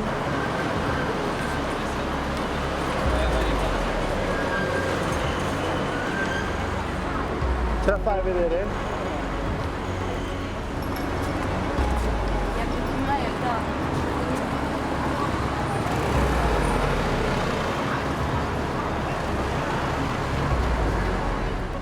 It was peculiar and self-explanatory, the fact that a girl stooped to pass below the camera operator without showing the slightest interest in the event happening.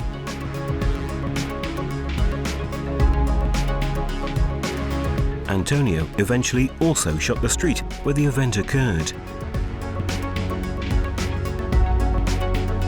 The contactees have often said that the flying spheres are remote-controlled survey probes, but also have controls and monitoring equipment for flying saucers. El fenómeno de las esferas es The phenomenon of spheres is strictly connected with the unidentified flying objects. Tenemos videos, incluso en Italia, Antonio Urzi. In Italy, Antonio Urzi filmed unidentified flying objects, Donde pueden ver esferas. In which we can see spheres alongside these spaceships. In the film that Urzi took on December the 3rd, 2008, at a certain point, we can clearly see these spheres alongside what is obviously a flying saucer. It's a dark color, which makes us think it must be metallic. It's not the first time that Urzi has recorded this phenomenon. In June 2004, he filmed a sphere near a silvery disk. Ötzi has also filmed single flying spheres. In February 2009, Ötzi went to Nevada, to the town of Laughlin, as guest of an international UFO congress.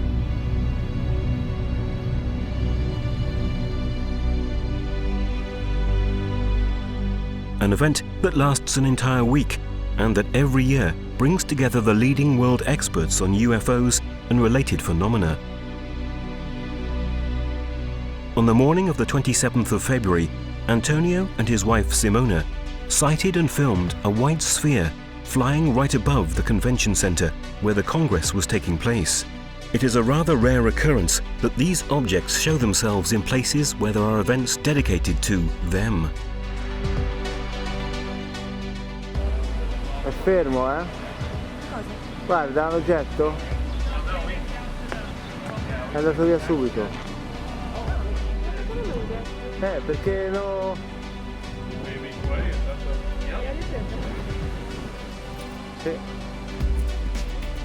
But Ötzi's contact experience is so exceptional that the happening took place again a few months later.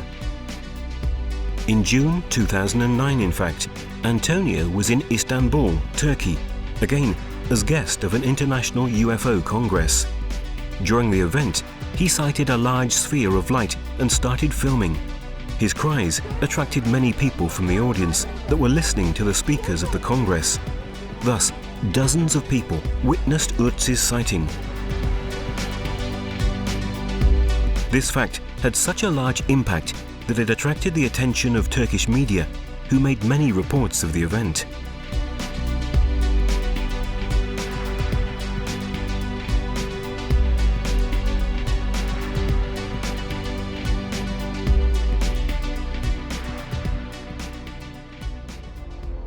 Before Turkey, Antonio had already shot other films of flying spheres.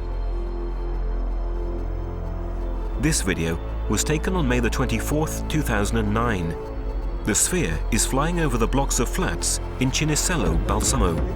Just when it goes out of sight, Antonio, his wife Simona, and her little sister run to another window of the flat to be able to observe it a little longer.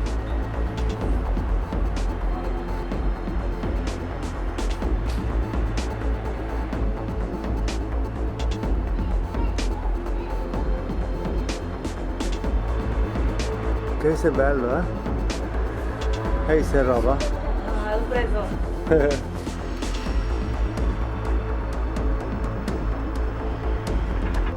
Ötzi follows the sphere until it disappears into the distance.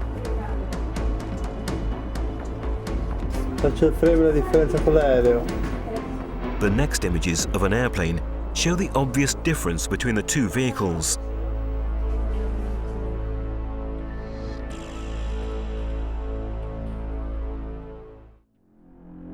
In July 2009, Ötzi was in Argentina for a series of conferences. During a visit to Capilla del Monte, an area where UFOs are often seen, he filmed this sphere with unusual characteristics. È una palla grandissima, bella. Guarda. Ah, ce l'ho visto.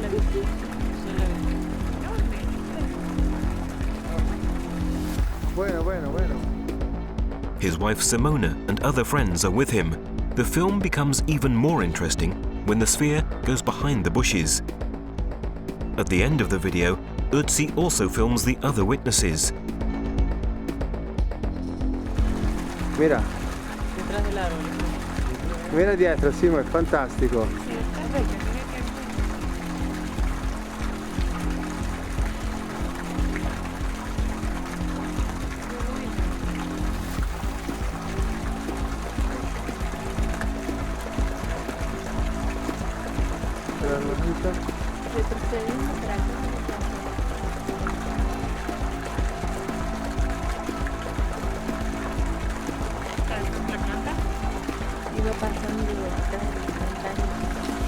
È muy linda, eh? È una palla grossa, enorme, eh? Fermi?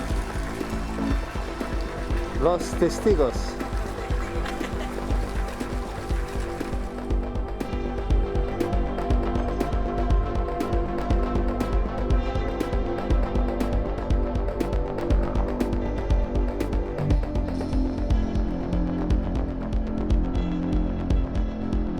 once, Urzi came back to Italy on July the 20th, 2009, during a visit to his family in Toscana.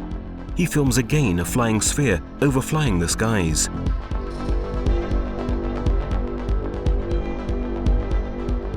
Hemos observado también, por ejemplo, cuando hay flotillas, cuando hay... We also observed that in flotillas with hundreds or thousands of objects, when they are very close one to each other, they move in a swinging way as if connected by a magnetic force. Hemos observado las esferas. We've seen these spheres moving forward, thousands of them, all at the same time and following the same direction. We sighted them going into the clouds. En nubes, dentro de una nube. Las hemos observado, pues realmente incluso, de acuerdo al testimonio de... According to several witnesses, they've been sighted even inside homes. Todo ello me hace pensar. All this makes me think about it as a phenomenon to investigate. Me parece a mí que no son tripuladas. It seems to me that these spheres have no pilot on board. I believe they are used sometimes individually, sometimes in groups, to make observations and specific investigations.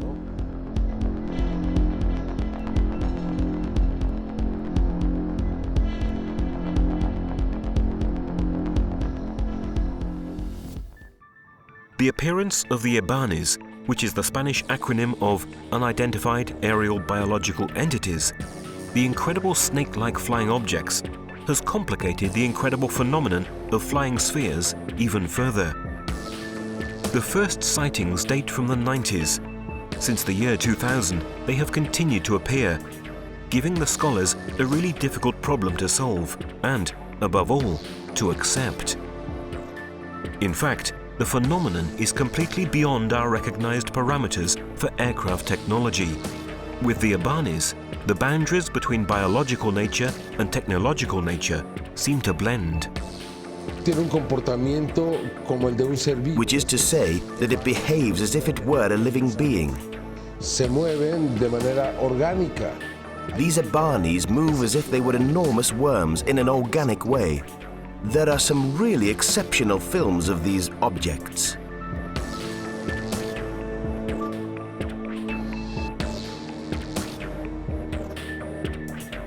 In August 2007, Arturo Robles Hill filmed a spectacular Ibane as it emitted the spheres.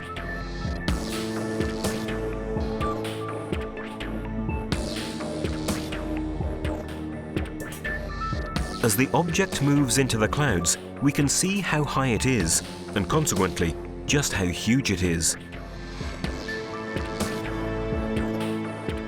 An Ibane of the same color was filmed again in Mexico by Vianney Lopez on the 4th of October 2009 in the city of Guadalajara. You can clearly outline the Ibane moving within the clouds.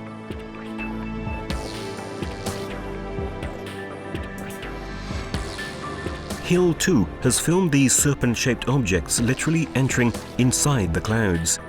In this film, dated the 5th of August 2007, there are even 2 Ibanes.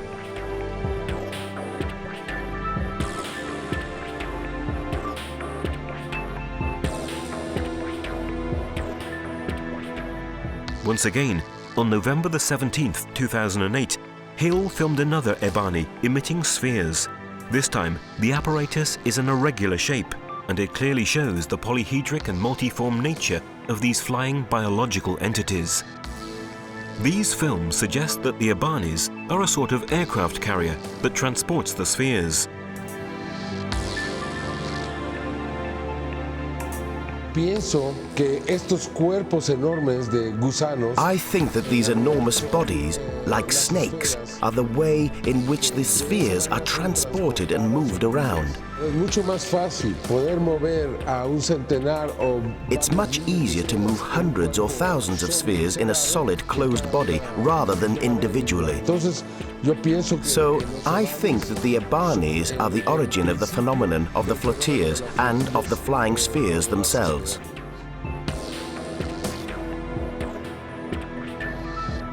Often, the Ibanes are accompanied by just one sphere, that the researchers call the century. En diferentes ocasiones han sido grabadas juntas. In several occasions, the Abanis and spheres have been filmed together, and we also observed that in many cases they are accompanied by a great sphere, a royal craft that's always there. I don't know why, but we can see it in many videos.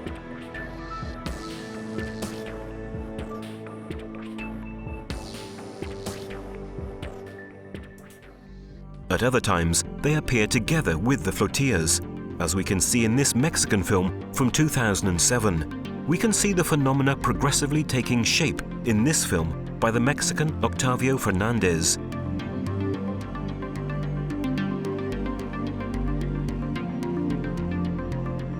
Octavio also filmed these Abanis in various colors.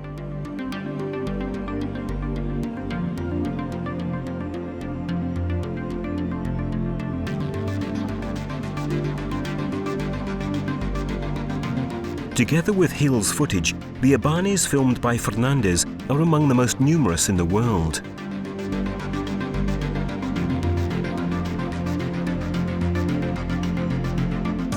At times, the Abanis, like the spheres, cross the routes of aircraft. Abro mi toma. Mira, el avión pasó cerca. ¿Te diste cuenta más al frente? Considering the incredulity and the amazement of the researchers themselves, it is understandable that the public thinks of the Abanis as balloons floating through the air.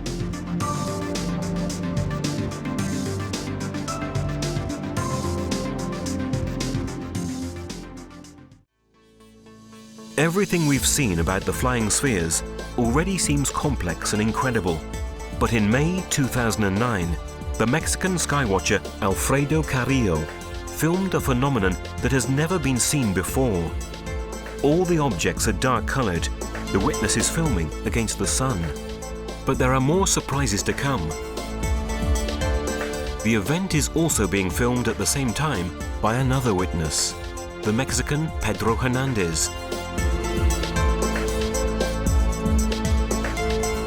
Initially, Hernandez, just when he's filming an aircraft flying past, sees the same flying object that Carrillo has filmed, but with the sunlight at his back. So the objects are illuminated, and the video gives a better image of the spheres than we've ever seen before.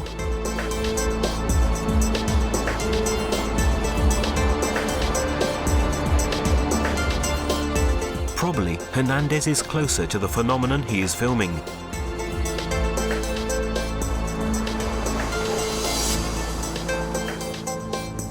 The object starts to slow its spinning motion, and then the incredible scene continues.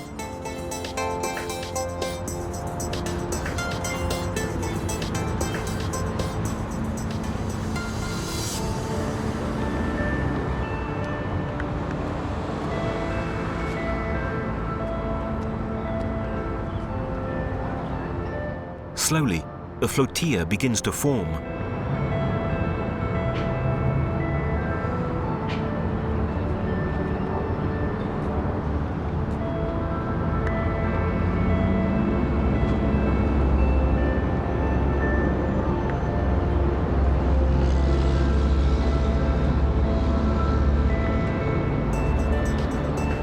When the film ends, Hernandez comments on the incredible scene he's just witnessed.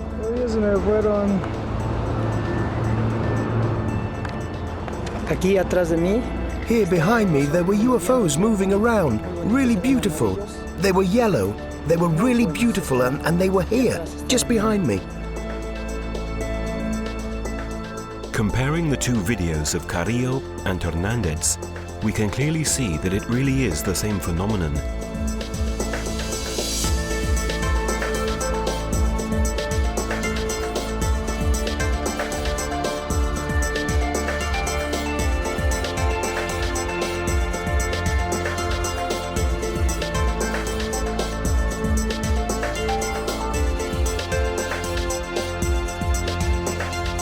The statements by witnesses, the investigations, the exceptional images leave little room for theories of fraud, mass hallucinations, or pranks.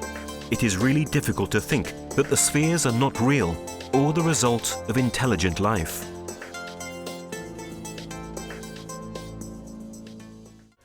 Las esferas son un fenómeno inteligente, no me cabe la menor duda. Y nosotros hemos acumulado mucho. The spheres are an intelligent phenomenon, I have no doubt, and we have accumulated lots of film where we can see this intelligent movement. They are part of a project that is even greater than they are. That's why we should believe that we are dealing with a phenomenon that shows the interest towards and the investigation upon us, human beings. Perhaps one day, this reality will be accepted by the authorities, or perhaps it will be the phenomenon itself that forces us to accept it without waiting for human decisions. It wouldn't be the first time. In the past, events have changed human history. Will we be taken by surprise this time too?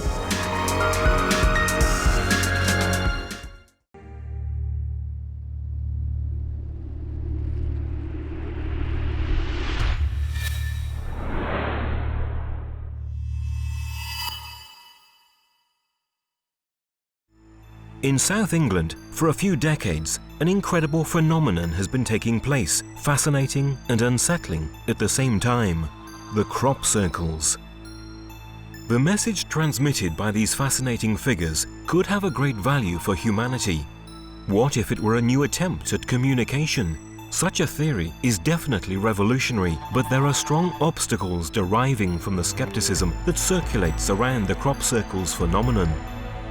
Most people are convinced that the pictograms are man-made, a trick organized by groups of jokers. This is the case. Never mind if enormous figures and extremely complex drawings appear overnight. So far, the large amount of data and information gathered and documented brought no results. However, in 2007, something incredible and totally unexpected happened.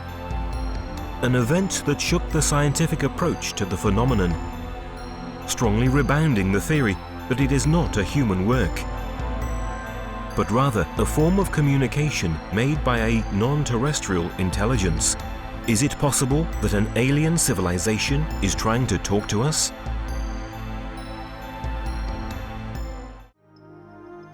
During the night of the 6th and 7th of July 2007, a researcher named Winston Keach placed a series of cameras on the hill above the East Field near Silbury Hill, an area in the south of England which has always been popular for the crop circle phenomenon.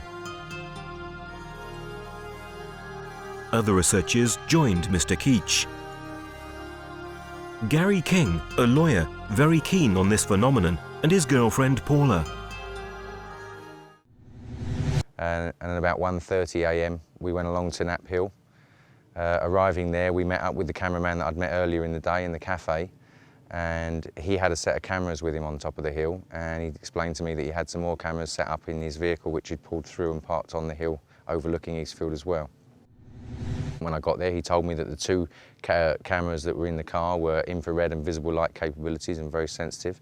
Also, the cameras he had were on the hill with him was a still camera which had a long exposure, an image enhancing device, and also another very light sensitive camera. He showed us a scan of the field with the image enhancer, and we could see clearly at that time, about 1:35, that there were no formations in the field of Eastfield or the surrounding fields next to them. We sat there then until about 3 o'clock just chatting and talking, and then just after 3 there was a big white flash of light that completely encompassed the landscape. That reminded Wynne that he needed to go down to his vehicle and change the tapes over. So he went down to the vehicle, changed the tapes and came back. And we sat there then just talking for about 20 minutes further. And then just as some light creeped in, just as some clouds must have moved away, there was a very imperceptible shadow that we could see on Eastfield. So I asked Wynne to look through his camera on the hill. He opened the viewfinder and looked through it and then said to us, "You better get up and look at this." And it was at that point, which was about 3:45 in the morning, that we discovered there was a very significant formation in Eastfield. He carried on filming, and we waited for the light to come up some more, took pictures and danced around. We were very elated, and we waited until the light came up a little more, and then Paula and I drove down to the end of the field while Wynne continued filming, and he filmed us as being the first persons that walked into the formation at about 4:30.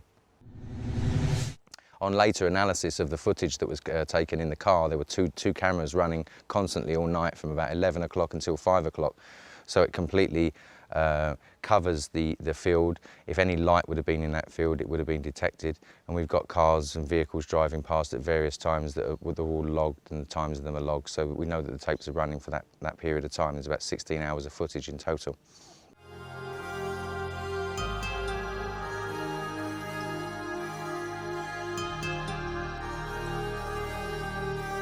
Some circles in the formation follow the uneven terrain and are deformed in order to appear perfectly round from above.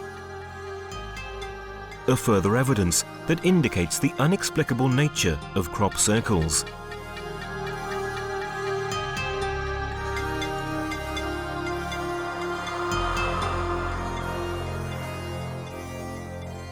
Nobody could have been doing this formation. If there would have been 1/200th of a candle light of light in that field, these cameras would have picked it up. And plus, I feel that we would have seen it from the hill as well, because we were constantly maintaining an observation down on East Field.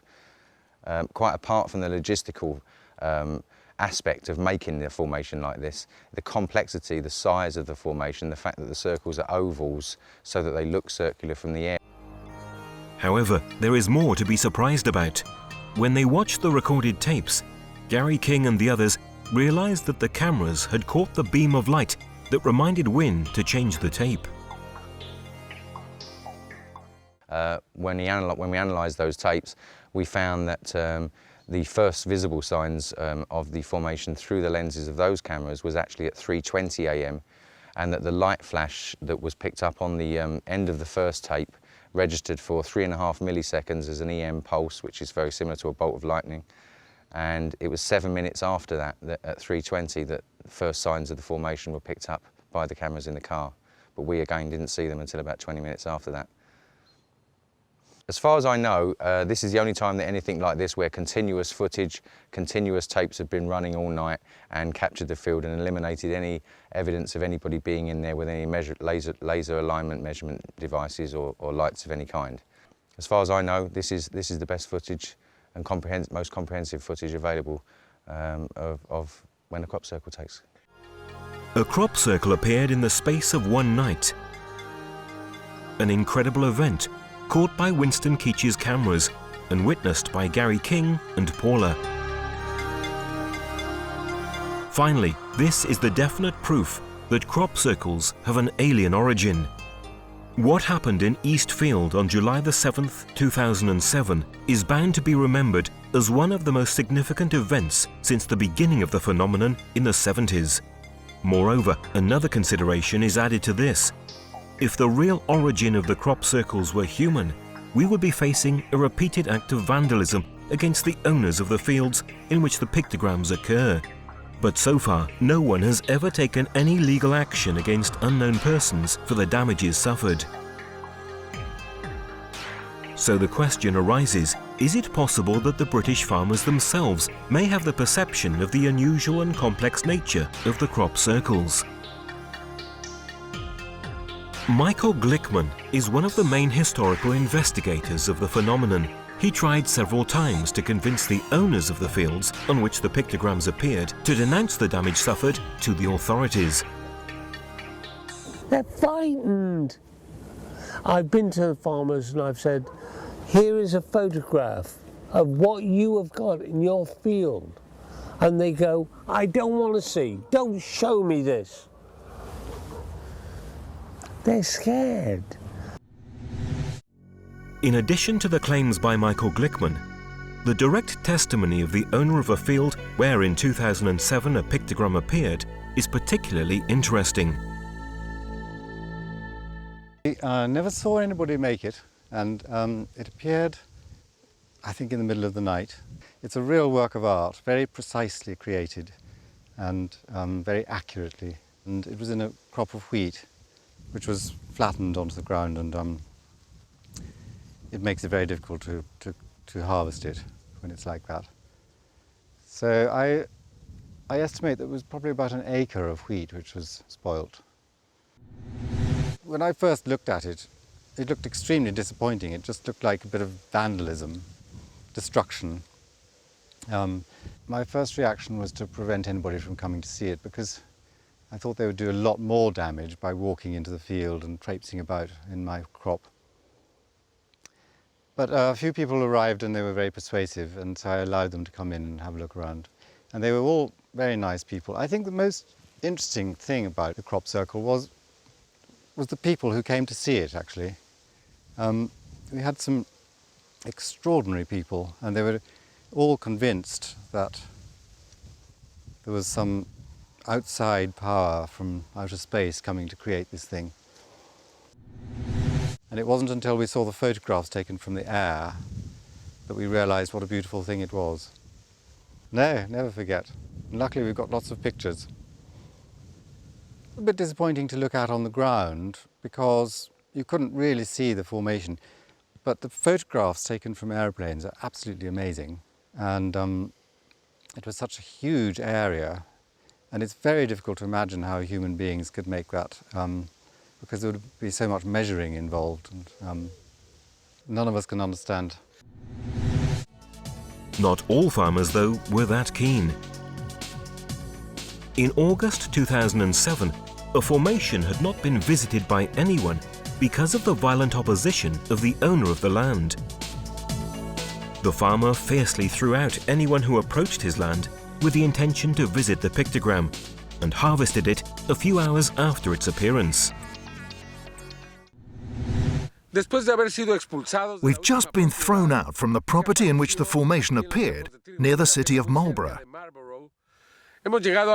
We came to this airfield to hire an ultralight aircraft and film the figure from the air, which will unfortunately disappear in a few hours.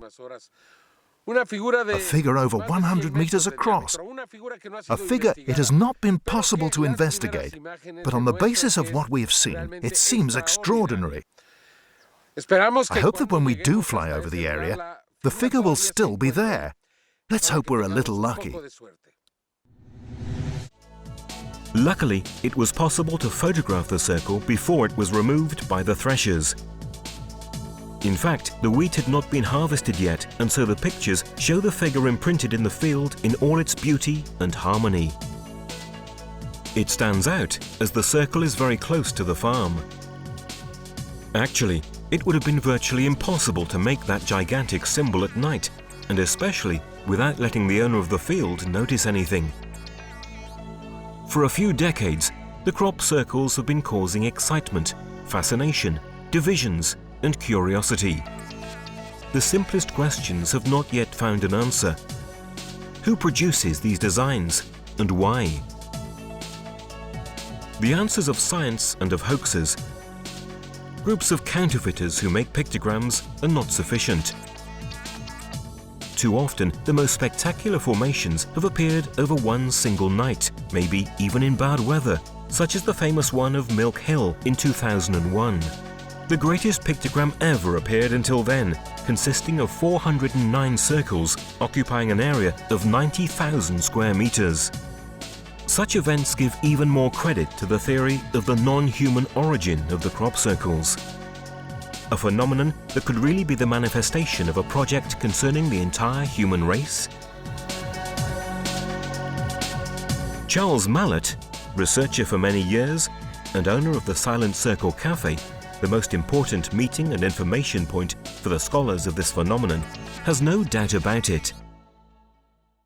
For me, I'm personally 100% sure that elements of this phenomenon represent a direct interaction from somewhere else up here, and it seems to be connected with the earth, with ourselves, our own metaphysical or spiritual development, the evolution of our species.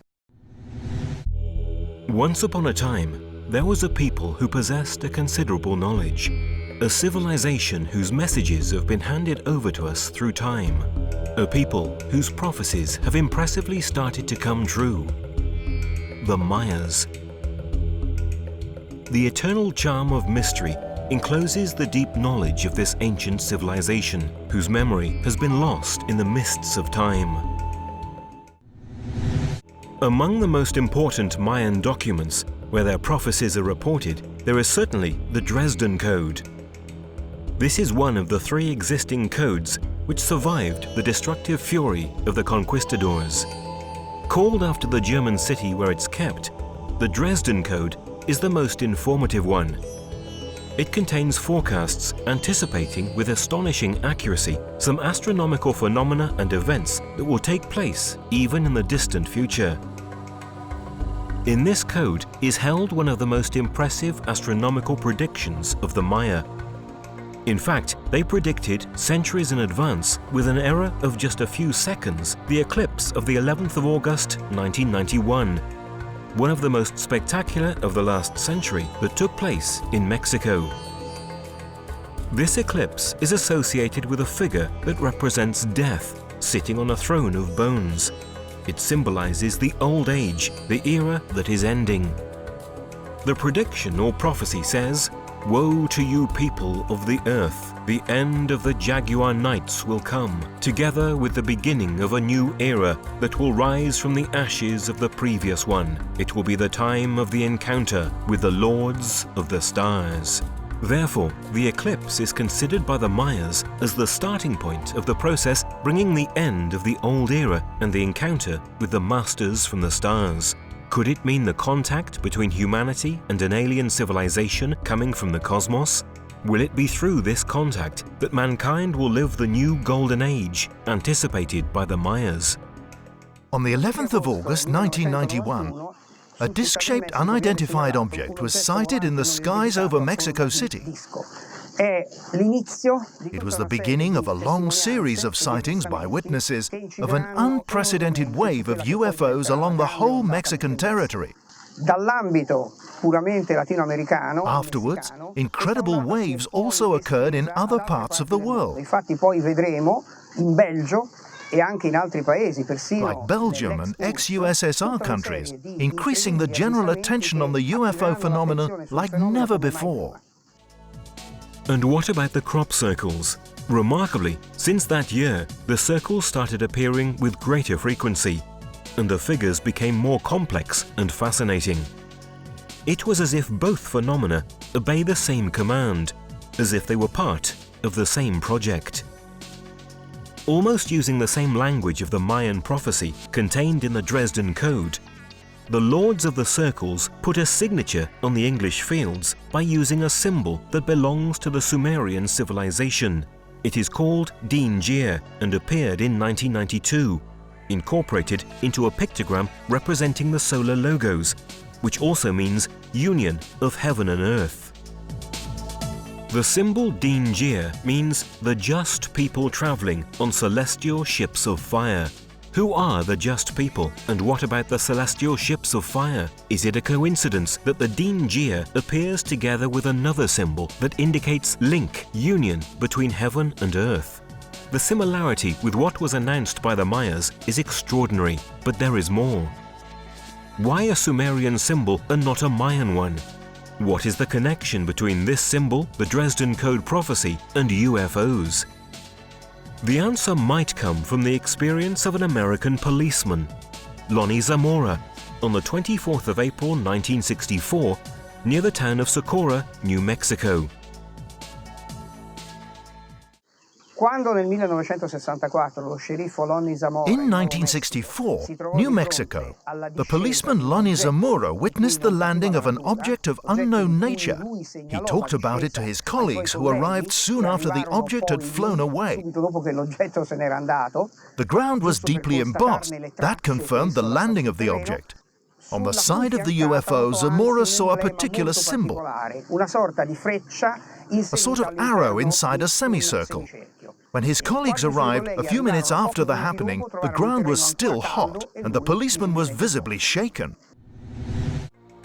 On the side of the ovoid UFO was imprinted a symbol that Zamora would never forget, the Din Jir. Incredibly, this symbol appeared again in the summer of 1999, inside a giant pictogram about 300 meters long. There were also, in greater numbers than the first time, the symbols of union between heaven and earth. But the connection between crop circles and what was announced by the prophecy of the Dresden Code regarding the Masters from the Stars is not just restricted to these occurrences. Clearer and far more important events started taking place in 2000. On the 13th of August 2000, near the Chilbolton Military Radio Telescope, appeared a beautiful crop circle that could not be deciphered. Its proximity to an installation supervised 24 hours a day makes it difficult, if not impossible, to think about a human origin. Its explanation arrived unexpectedly the year after. In fact, in the same field, on August 14th, 2001, a new pictogram appeared. This time, however, it was not the usual symbol. This is in fact a face with clear humanoid features, designed with the same technique used for the old black and white photos of newspapers. A set of points where the difference of width and distance between them creates the image. A technique never seen before in crop circles. By applying a graphic filter on the photo, more details become clear. If we apply a Gaussian filter 6.6 pixels wide, you see how light and shadow are outlined, proving that that being was alive when the picture was shot or when they impressed this image into the wheat field. Just 5 days later, on August the 19th, a few dozen meters away from the alien face, an even more shocking figure appeared. It seemed the reply to the binary code message transmitted by the Arecibo radio telescope in 1974. It was right in that year, in fact, that Frank Drake, scientist and director of Arecibo at the time, together with the famous astronomer Carl Sagan, tried to communicate with a group of stars identified as M13. It sent out a message of introduction of mankind to a hypothetical alien civilization, indicating data on our numerical system, on the basic atoms of terrestrial life, on the structure of human DNA, and of our solar system with the Earth's relative position. They also included data relative to the Arecibo radio telescope. According to calculations, the message should have taken 25,000 years to reach its destination, and the same again to receive a reply. A really long time, let alone the fact that no one could tell whether that group of stars really hosted a supposed alien civilization. These circumstances make even more startling the appearance of the Chilbolton pictogram. Is it possible that someone received our message and replied to it much earlier than expected? We have the same numerical system with 0 and 1. Therefore, the answers are universal. The basic atoms of life are the same, but in their body there is also silicon. Then, where the chemistry of DNA is mentioned, we also notice the fact that all the components of our DNA are clearly identical to theirs. This shows that we come from the same universal principle. When they mention their genome, they tell us that they have 1,048,000 sequences more than us. This means that they are much more evolved than us, which is normal, since they have been able to achieve such a development. To prepare a similar message, they ought to have a greater evolution. Then they provide other details, telling us that they live in 2 planets and 4 moons, namely in 6 different worlds. And finally, they refer to the instrument used to send out this message. Surprisingly, we found that the figure representing this device appeared 1 year before in the same place. Thus, they notified that in the same place they would have given a new message. The way in which these beings speak to us needs to be carefully interpreted. The elements involved in the Chilbolton pictograms are astonishing. Is this really the reply of an alien civilization? Is it fake or real?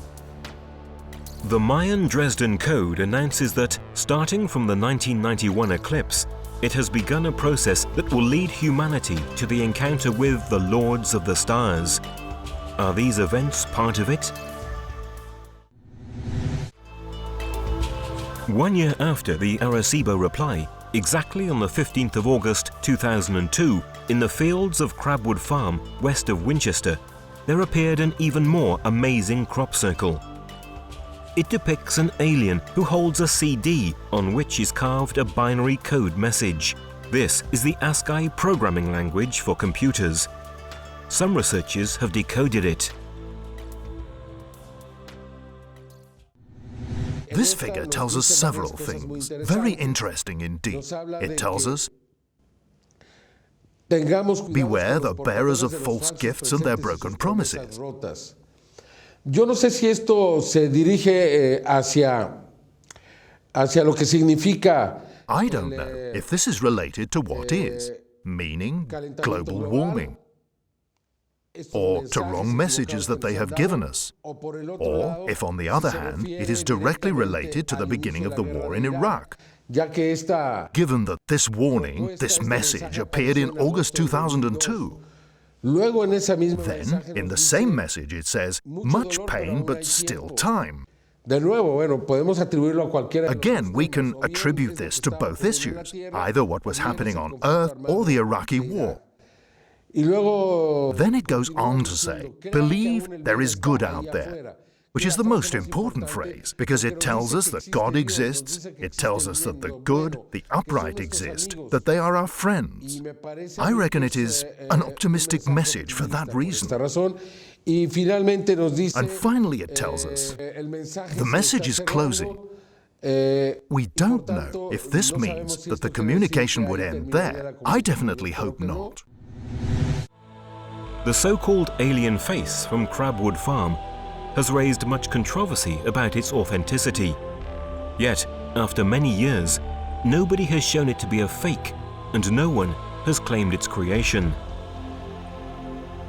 The complexity of its realization, simulating the structure of a television frame, the three-dimensional effect of the figure, the difficulty of achieving the binary code in a spiral, as in real compact discs, are all elements that make the hoax theory very unlikely. There is also another important element emerging from the encoding of the message. Some statements remind us of the Mayan prophecies. The phrase, "there is good out there," confirms the very Mayan concept of a universe governed by firm laws of harmony. Much pain but still time seems to emphasize what was predicted by the prophecies on the years preceding the date of 2012. Finally, the conduit is closing seems a direct reference to the end of the cycle on the 21st of December 2012. Is it possible that the Mayas held knowledge coming from an alien civilization? This theory is definitely fascinating, and the data collected seem to corroborate it. Data supported by the extraordinary increase of unidentified flying object sightings all over the world. It is getting harder to deny the anomalous nature of this phenomenon. The message is definitely important for the future of humanity. In such difficult times of our history, it could be a means to help us in overcoming hardship. Will mankind appreciate its worth?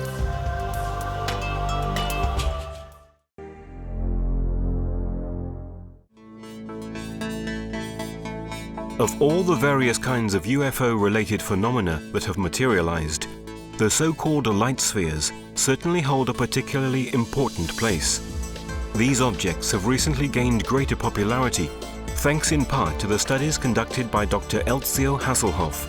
According to his theory, the light spheres could be the cause behind crop circles, with which they have often been associated. But the spheres began to appear many years ago.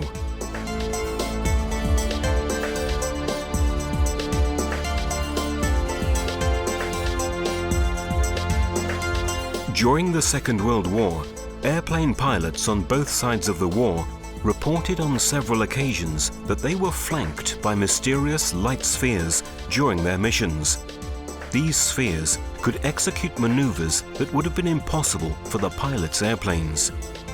Their many attempts to outstrip the spheres and avoid pursuit were unsuccessful, and in fact, the spheres often seem to anticipate the maneuvers of even the most experienced pilots. They appeared in all areas involved in the war, from Europe to the Far East, and it was soon clear that they were not secret enemy weapons. They were given the name Foo Fighters, from a corruption of the French word feu.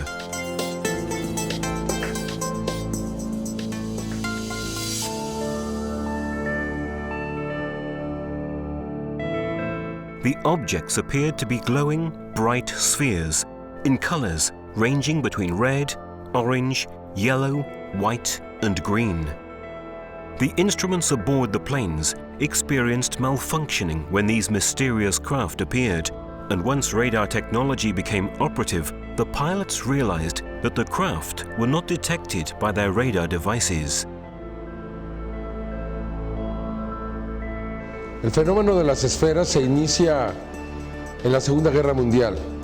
The phenomenon of flying spheres begins to manifest during the Second World War, during the air attacks among American, English, German, and of course Italian and Japanese air forces.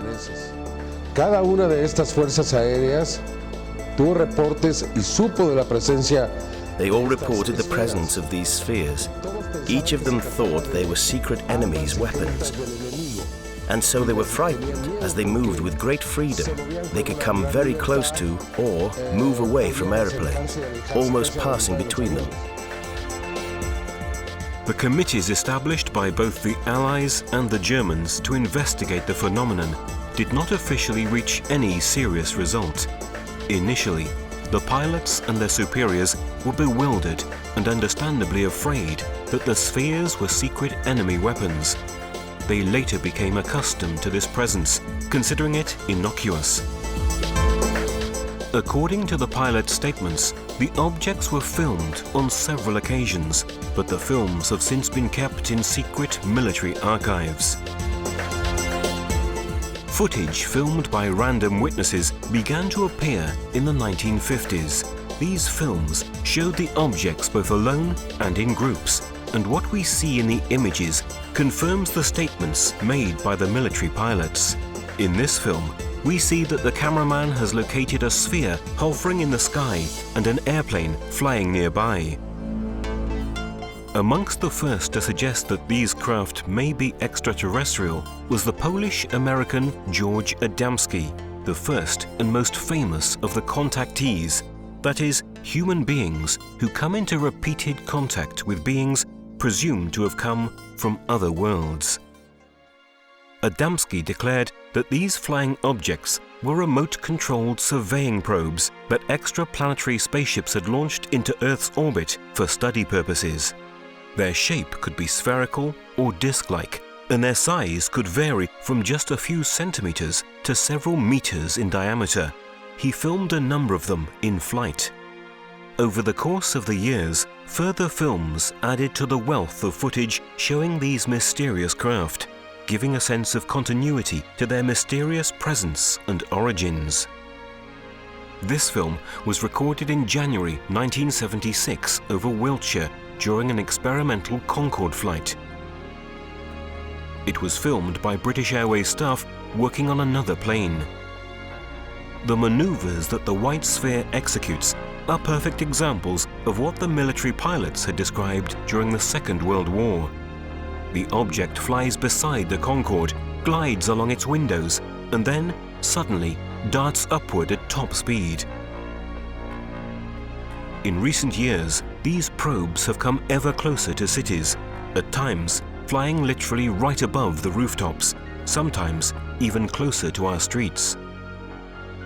Amongst the most significant material in which these probes appear is this video recorded in the Capo Redondo area of São Paulo, Brazil on January 2nd, 1998.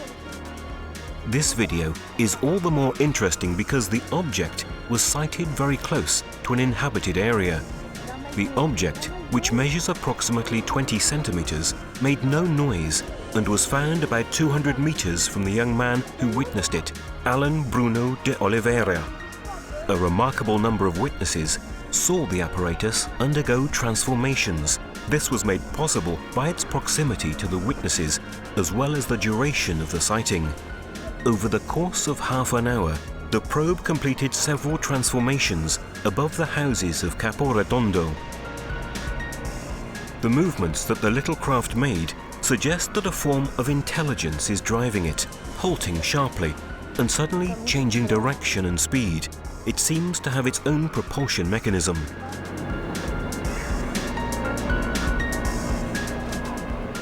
These particular flying objects were also sighted in Mexico. This is one of the first of these fascinating videos. In Mexico City, while a squadron of military helicopters was being filmed during a public show, an apparently metal object unexpectedly passed between the terrestrial craft, to the amazement of the pilots, who later bore witness to the event. This is a solid object. We can see that it stands out clearly against the dark outline of one of the helicopters.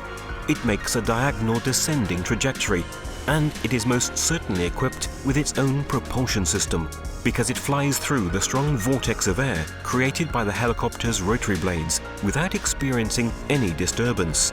Moreover, this demonstrates that the object cannot be a sounding balloon, a hot air balloon, or any other kind of gas-filled object. Now, we'll observe one of these light spheres gracefully floating near the slopes of the volcano Popocatépetl, southeast of Mexico City.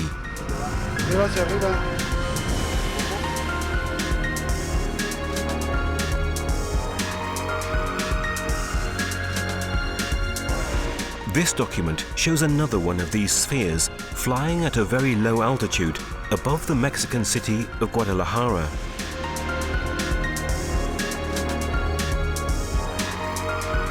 The two videos of this particular type of phenomenon that we're about to show were recorded in Mexico City in 1998, the first just 2 days before the second. In these videos, we see an unidentified flying object in broad daylight, filmed on different days near the same building.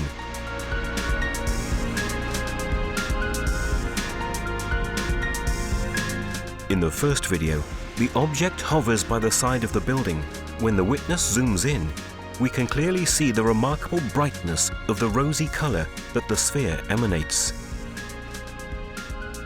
In the second video, recorded 2 days later, we initially see a dark object cross the sky. After a brief stretch, it begins to descend, and we can perceive a change in its brightness.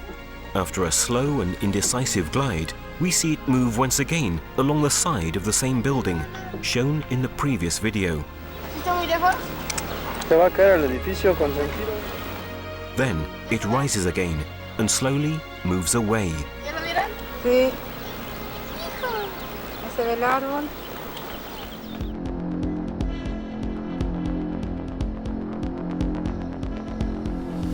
Of the cases of UFO contact that have come to light in recent years, one of the most interesting from a photographic perspective is the case involving Raúl Domínguez of Mexico.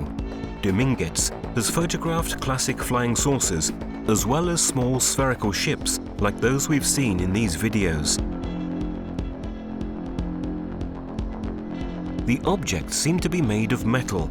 Domínguez reported that he watched the objects suddenly become transparent when an airplane approached them, only to return to a metallic state when the earthly craft moved away. One of the first films to show the spheres in a group was made in the United States during the 1950s. The phenomenon reappeared in Mexico in the 1990s and in a rather widespread manner. The large number of objects shown in these videos caused quite a stir. This video was recorded in Mexico City on October the 27th, 1992 by Ulises Trujillo. These formations seem to represent the constellations. In Mexico, they were dubbed flotillas.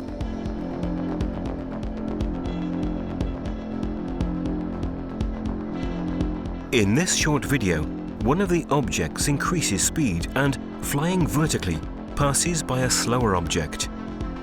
The presence of light spheres is not limited to the skies over our planet. They have also been sighted in space and filmed during both American and Russian missions. Extraordinary early testimony was provided by the American astronaut James McDivitt. While flying with the Gemini 4 in June 1965, he succeeded in filming a sphere that had approached his ship. I happened to glance out one time, and there against the black sky was a white object. Geometry of it was sort of like a beer can or a Coke can with a pencil sticking out one of the round edges at about a 45-degree angle. In this short film, recorded by the astronauts of the Apollo 12, we see a white sphere move quickly above the moon's surface. While the Apollo 17 was landing on the lunar surface, one of these white spheres was filmed as it moved to the side of the earthly space module.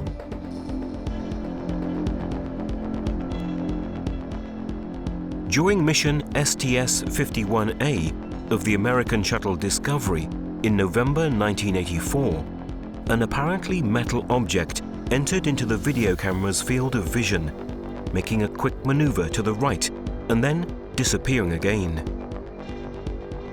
When watching the scene again, we can see how the light and shadows change as the object moves, in correspondence with the overall light and shadows in the scene.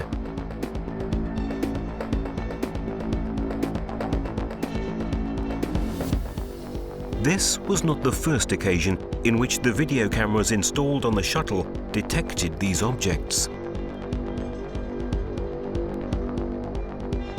During mission STS-37 of April 1991, a nearly identical object was filmed.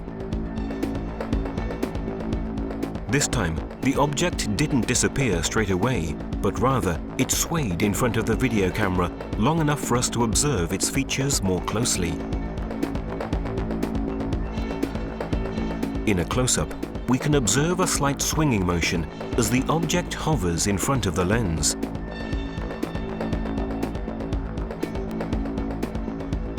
We can also evaluate how its shadow changes as it moves, indicating that the object is three-dimensional. The next video is even more extraordinary. It was recorded in August 1991 by a Japanese colleague who accompanied Russian astronauts Volkov and Krikalev on their mission. Initially, the images show the shuttle bringing supplies to the Mir space station. Then, the video camera catches a glowing object that stands out clearly against the dark space outside. The object seems to move, but this is actually due to the unsteady hand of the person recording the video. Later, the footage moves for a few seconds to the Earth's surface.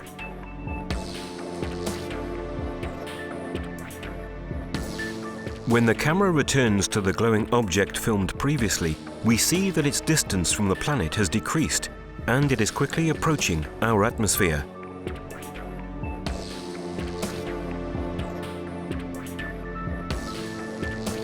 It then disappears, definitely into the faint light. The maneuver demonstrates that unidentified flying objects enter into our atmosphere. It was the first time such a clear video showing this kind of event had been recorded.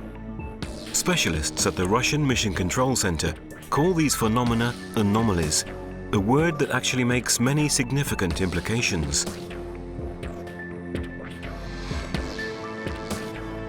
In this extraordinary footage, we find ourselves inside Moscow's Mission Control Center.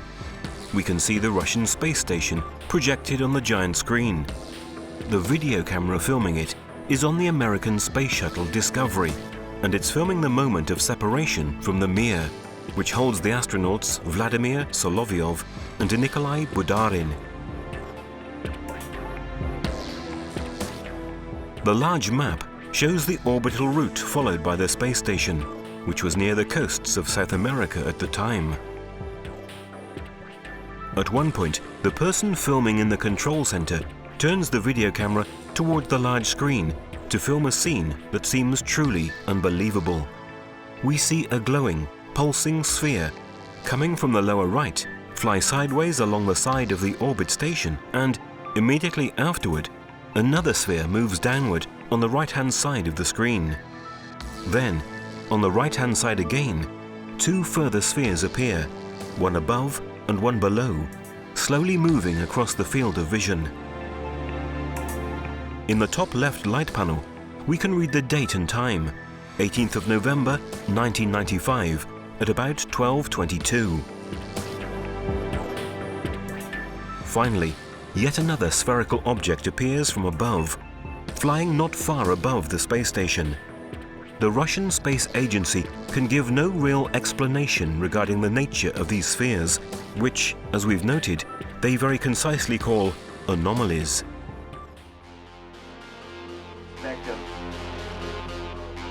The video we're about to see was recorded by an American researcher who prefers to remain anonymous for security reasons. A UFO research enthusiast who has managed to install 4 powerful satellite dishes in the courtyard of his home. He intercepted transmissions made during the shuttle's joint mission with the Mir space station.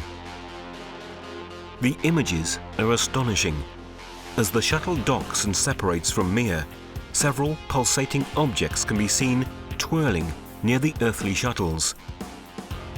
The maneuvers that many of these objects make suggest that they are vehicles equipped with an autonomous propulsion system, and that they cannot be man-made satellites, meteors, space debris, ice fragments, or anything of the kind. Their sudden acceleration or sharp halting movements seem to demonstrate that these vehicles may be built with technologies unknown to us. This incredible document is from mission STS-84 of the American space shuttle Atlantis. Here we see the entire filmed sequence. We can make out part of the shuttle's hull and Mir in the distance. As the video camera reduces the field of vision, we note a group of objects moving away from the Russian station. As the camera continues to zoom in, 2 further objects appear, making a diagonal trajectory from the lower right to upper left. The larger object comes rather close to Mir. Then, another sphere emerges on the right, following the same trajectory of the previous ones.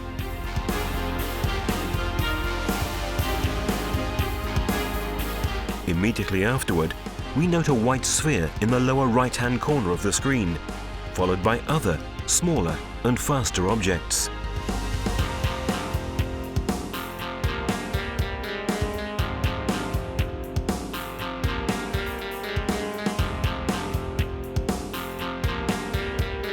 When this first group is about to move off-screen, the shuttle's video camera moves downward, filming another group of objects that have moved toward Mir in the meantime.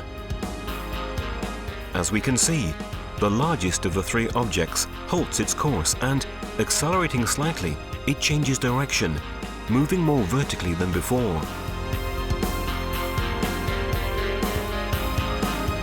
Finally, a new, glowing, pulsing sphere arrives from below. As soon as it enters the field of vision, it changes direction and speeds up. Immediately afterward, this craft is followed by a smaller object.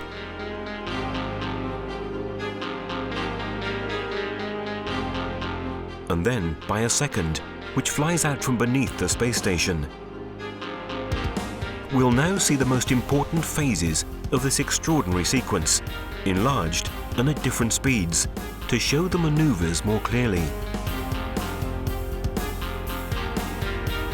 Naturally, one would think that if these were flying detritus or meteors, their number, frequency, and proximity to Mir would be a constant danger to the life of the astronauts on board, and to the integrity of the space station itself, such that it would be advisable to return to Earth.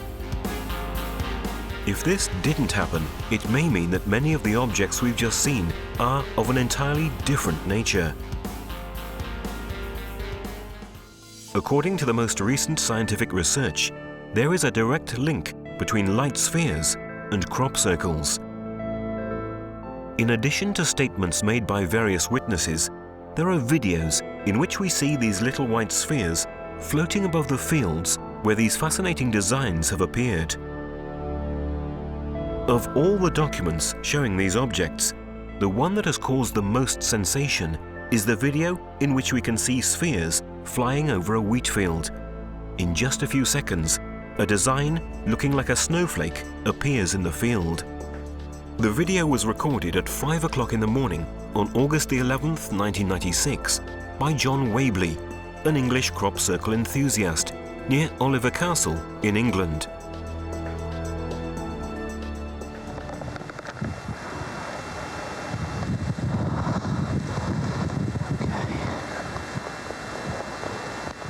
This is amazing.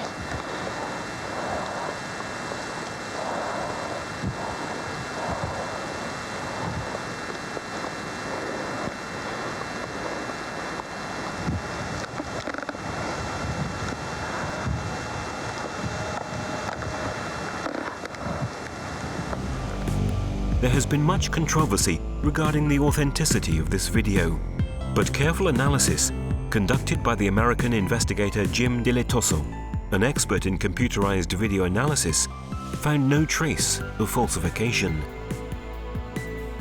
The key thing is that if the Oliver's Castle image was made digitally, that word digital says it went into a computer.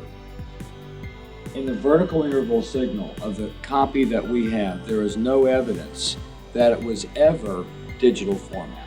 So point of the story is I find no evidence of a hoax in the Oliver's Castle crop circle formation, and I find enough unique and interesting things to think that it very well could be real and should be studied further.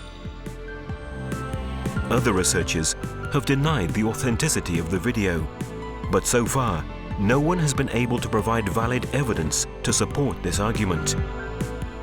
Furthermore, the design appearing in the video was real, and it had the features of true crop circles.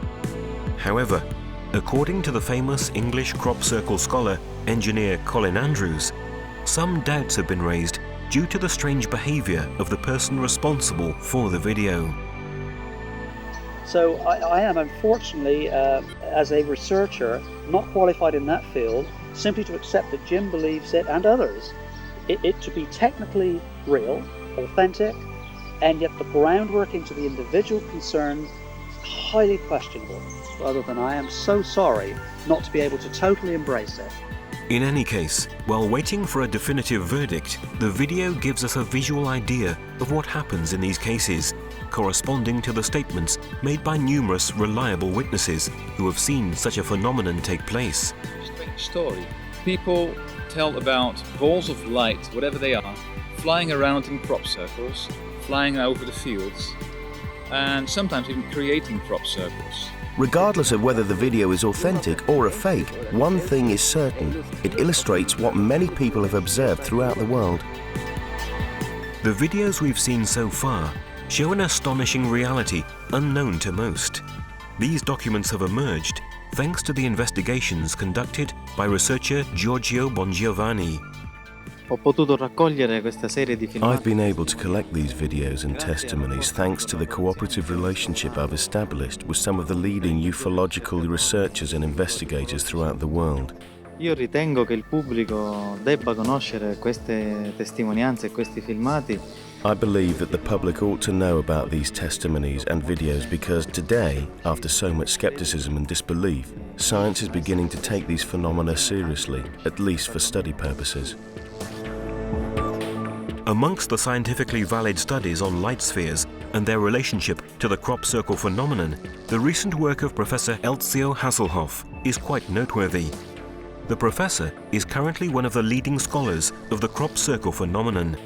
His research has analyzed the possible link between the deformations of the nodes in the wheat plants sampled from the crop circles and an electromagnetic source placed at a certain height above the wheat.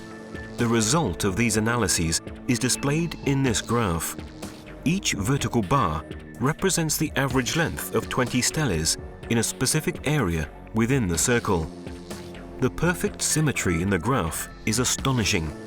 The same exact correspondence was found in 3 further cross-sections within the circle. This is a highly significant discovery. The length of the nodes is perfectly symmetrical within the crop circle. It's circular in shape. This indicates that whatever mechanism created the crop circle also caused the nodes to lengthen. If this formation had been caused by simply flattening the wheat with an axle, as many think, there would be no reason for the nodes to grow progressively toward the center of the crop circle. Every single plant has the same amount of sunlight, of water, of temperature, everything. So how does a plant somewhere in the center of the circle know that it is in the center of the circle? If you look at this distribution of thermal expansion of these plants, of the cells, you find that it perfectly matches the heat distribution that would be created by a little heat source, a spherical source of electromagnetic radiation, which would heat up the crop. Don't ask me how. The match is just perfect. And actually you can extract the height of this source from the distribution of this thermal expansion. And in one case, the height corresponded to 4 meters and 10 centimeters, while the eyewitness said it was about 3 or 4 meters.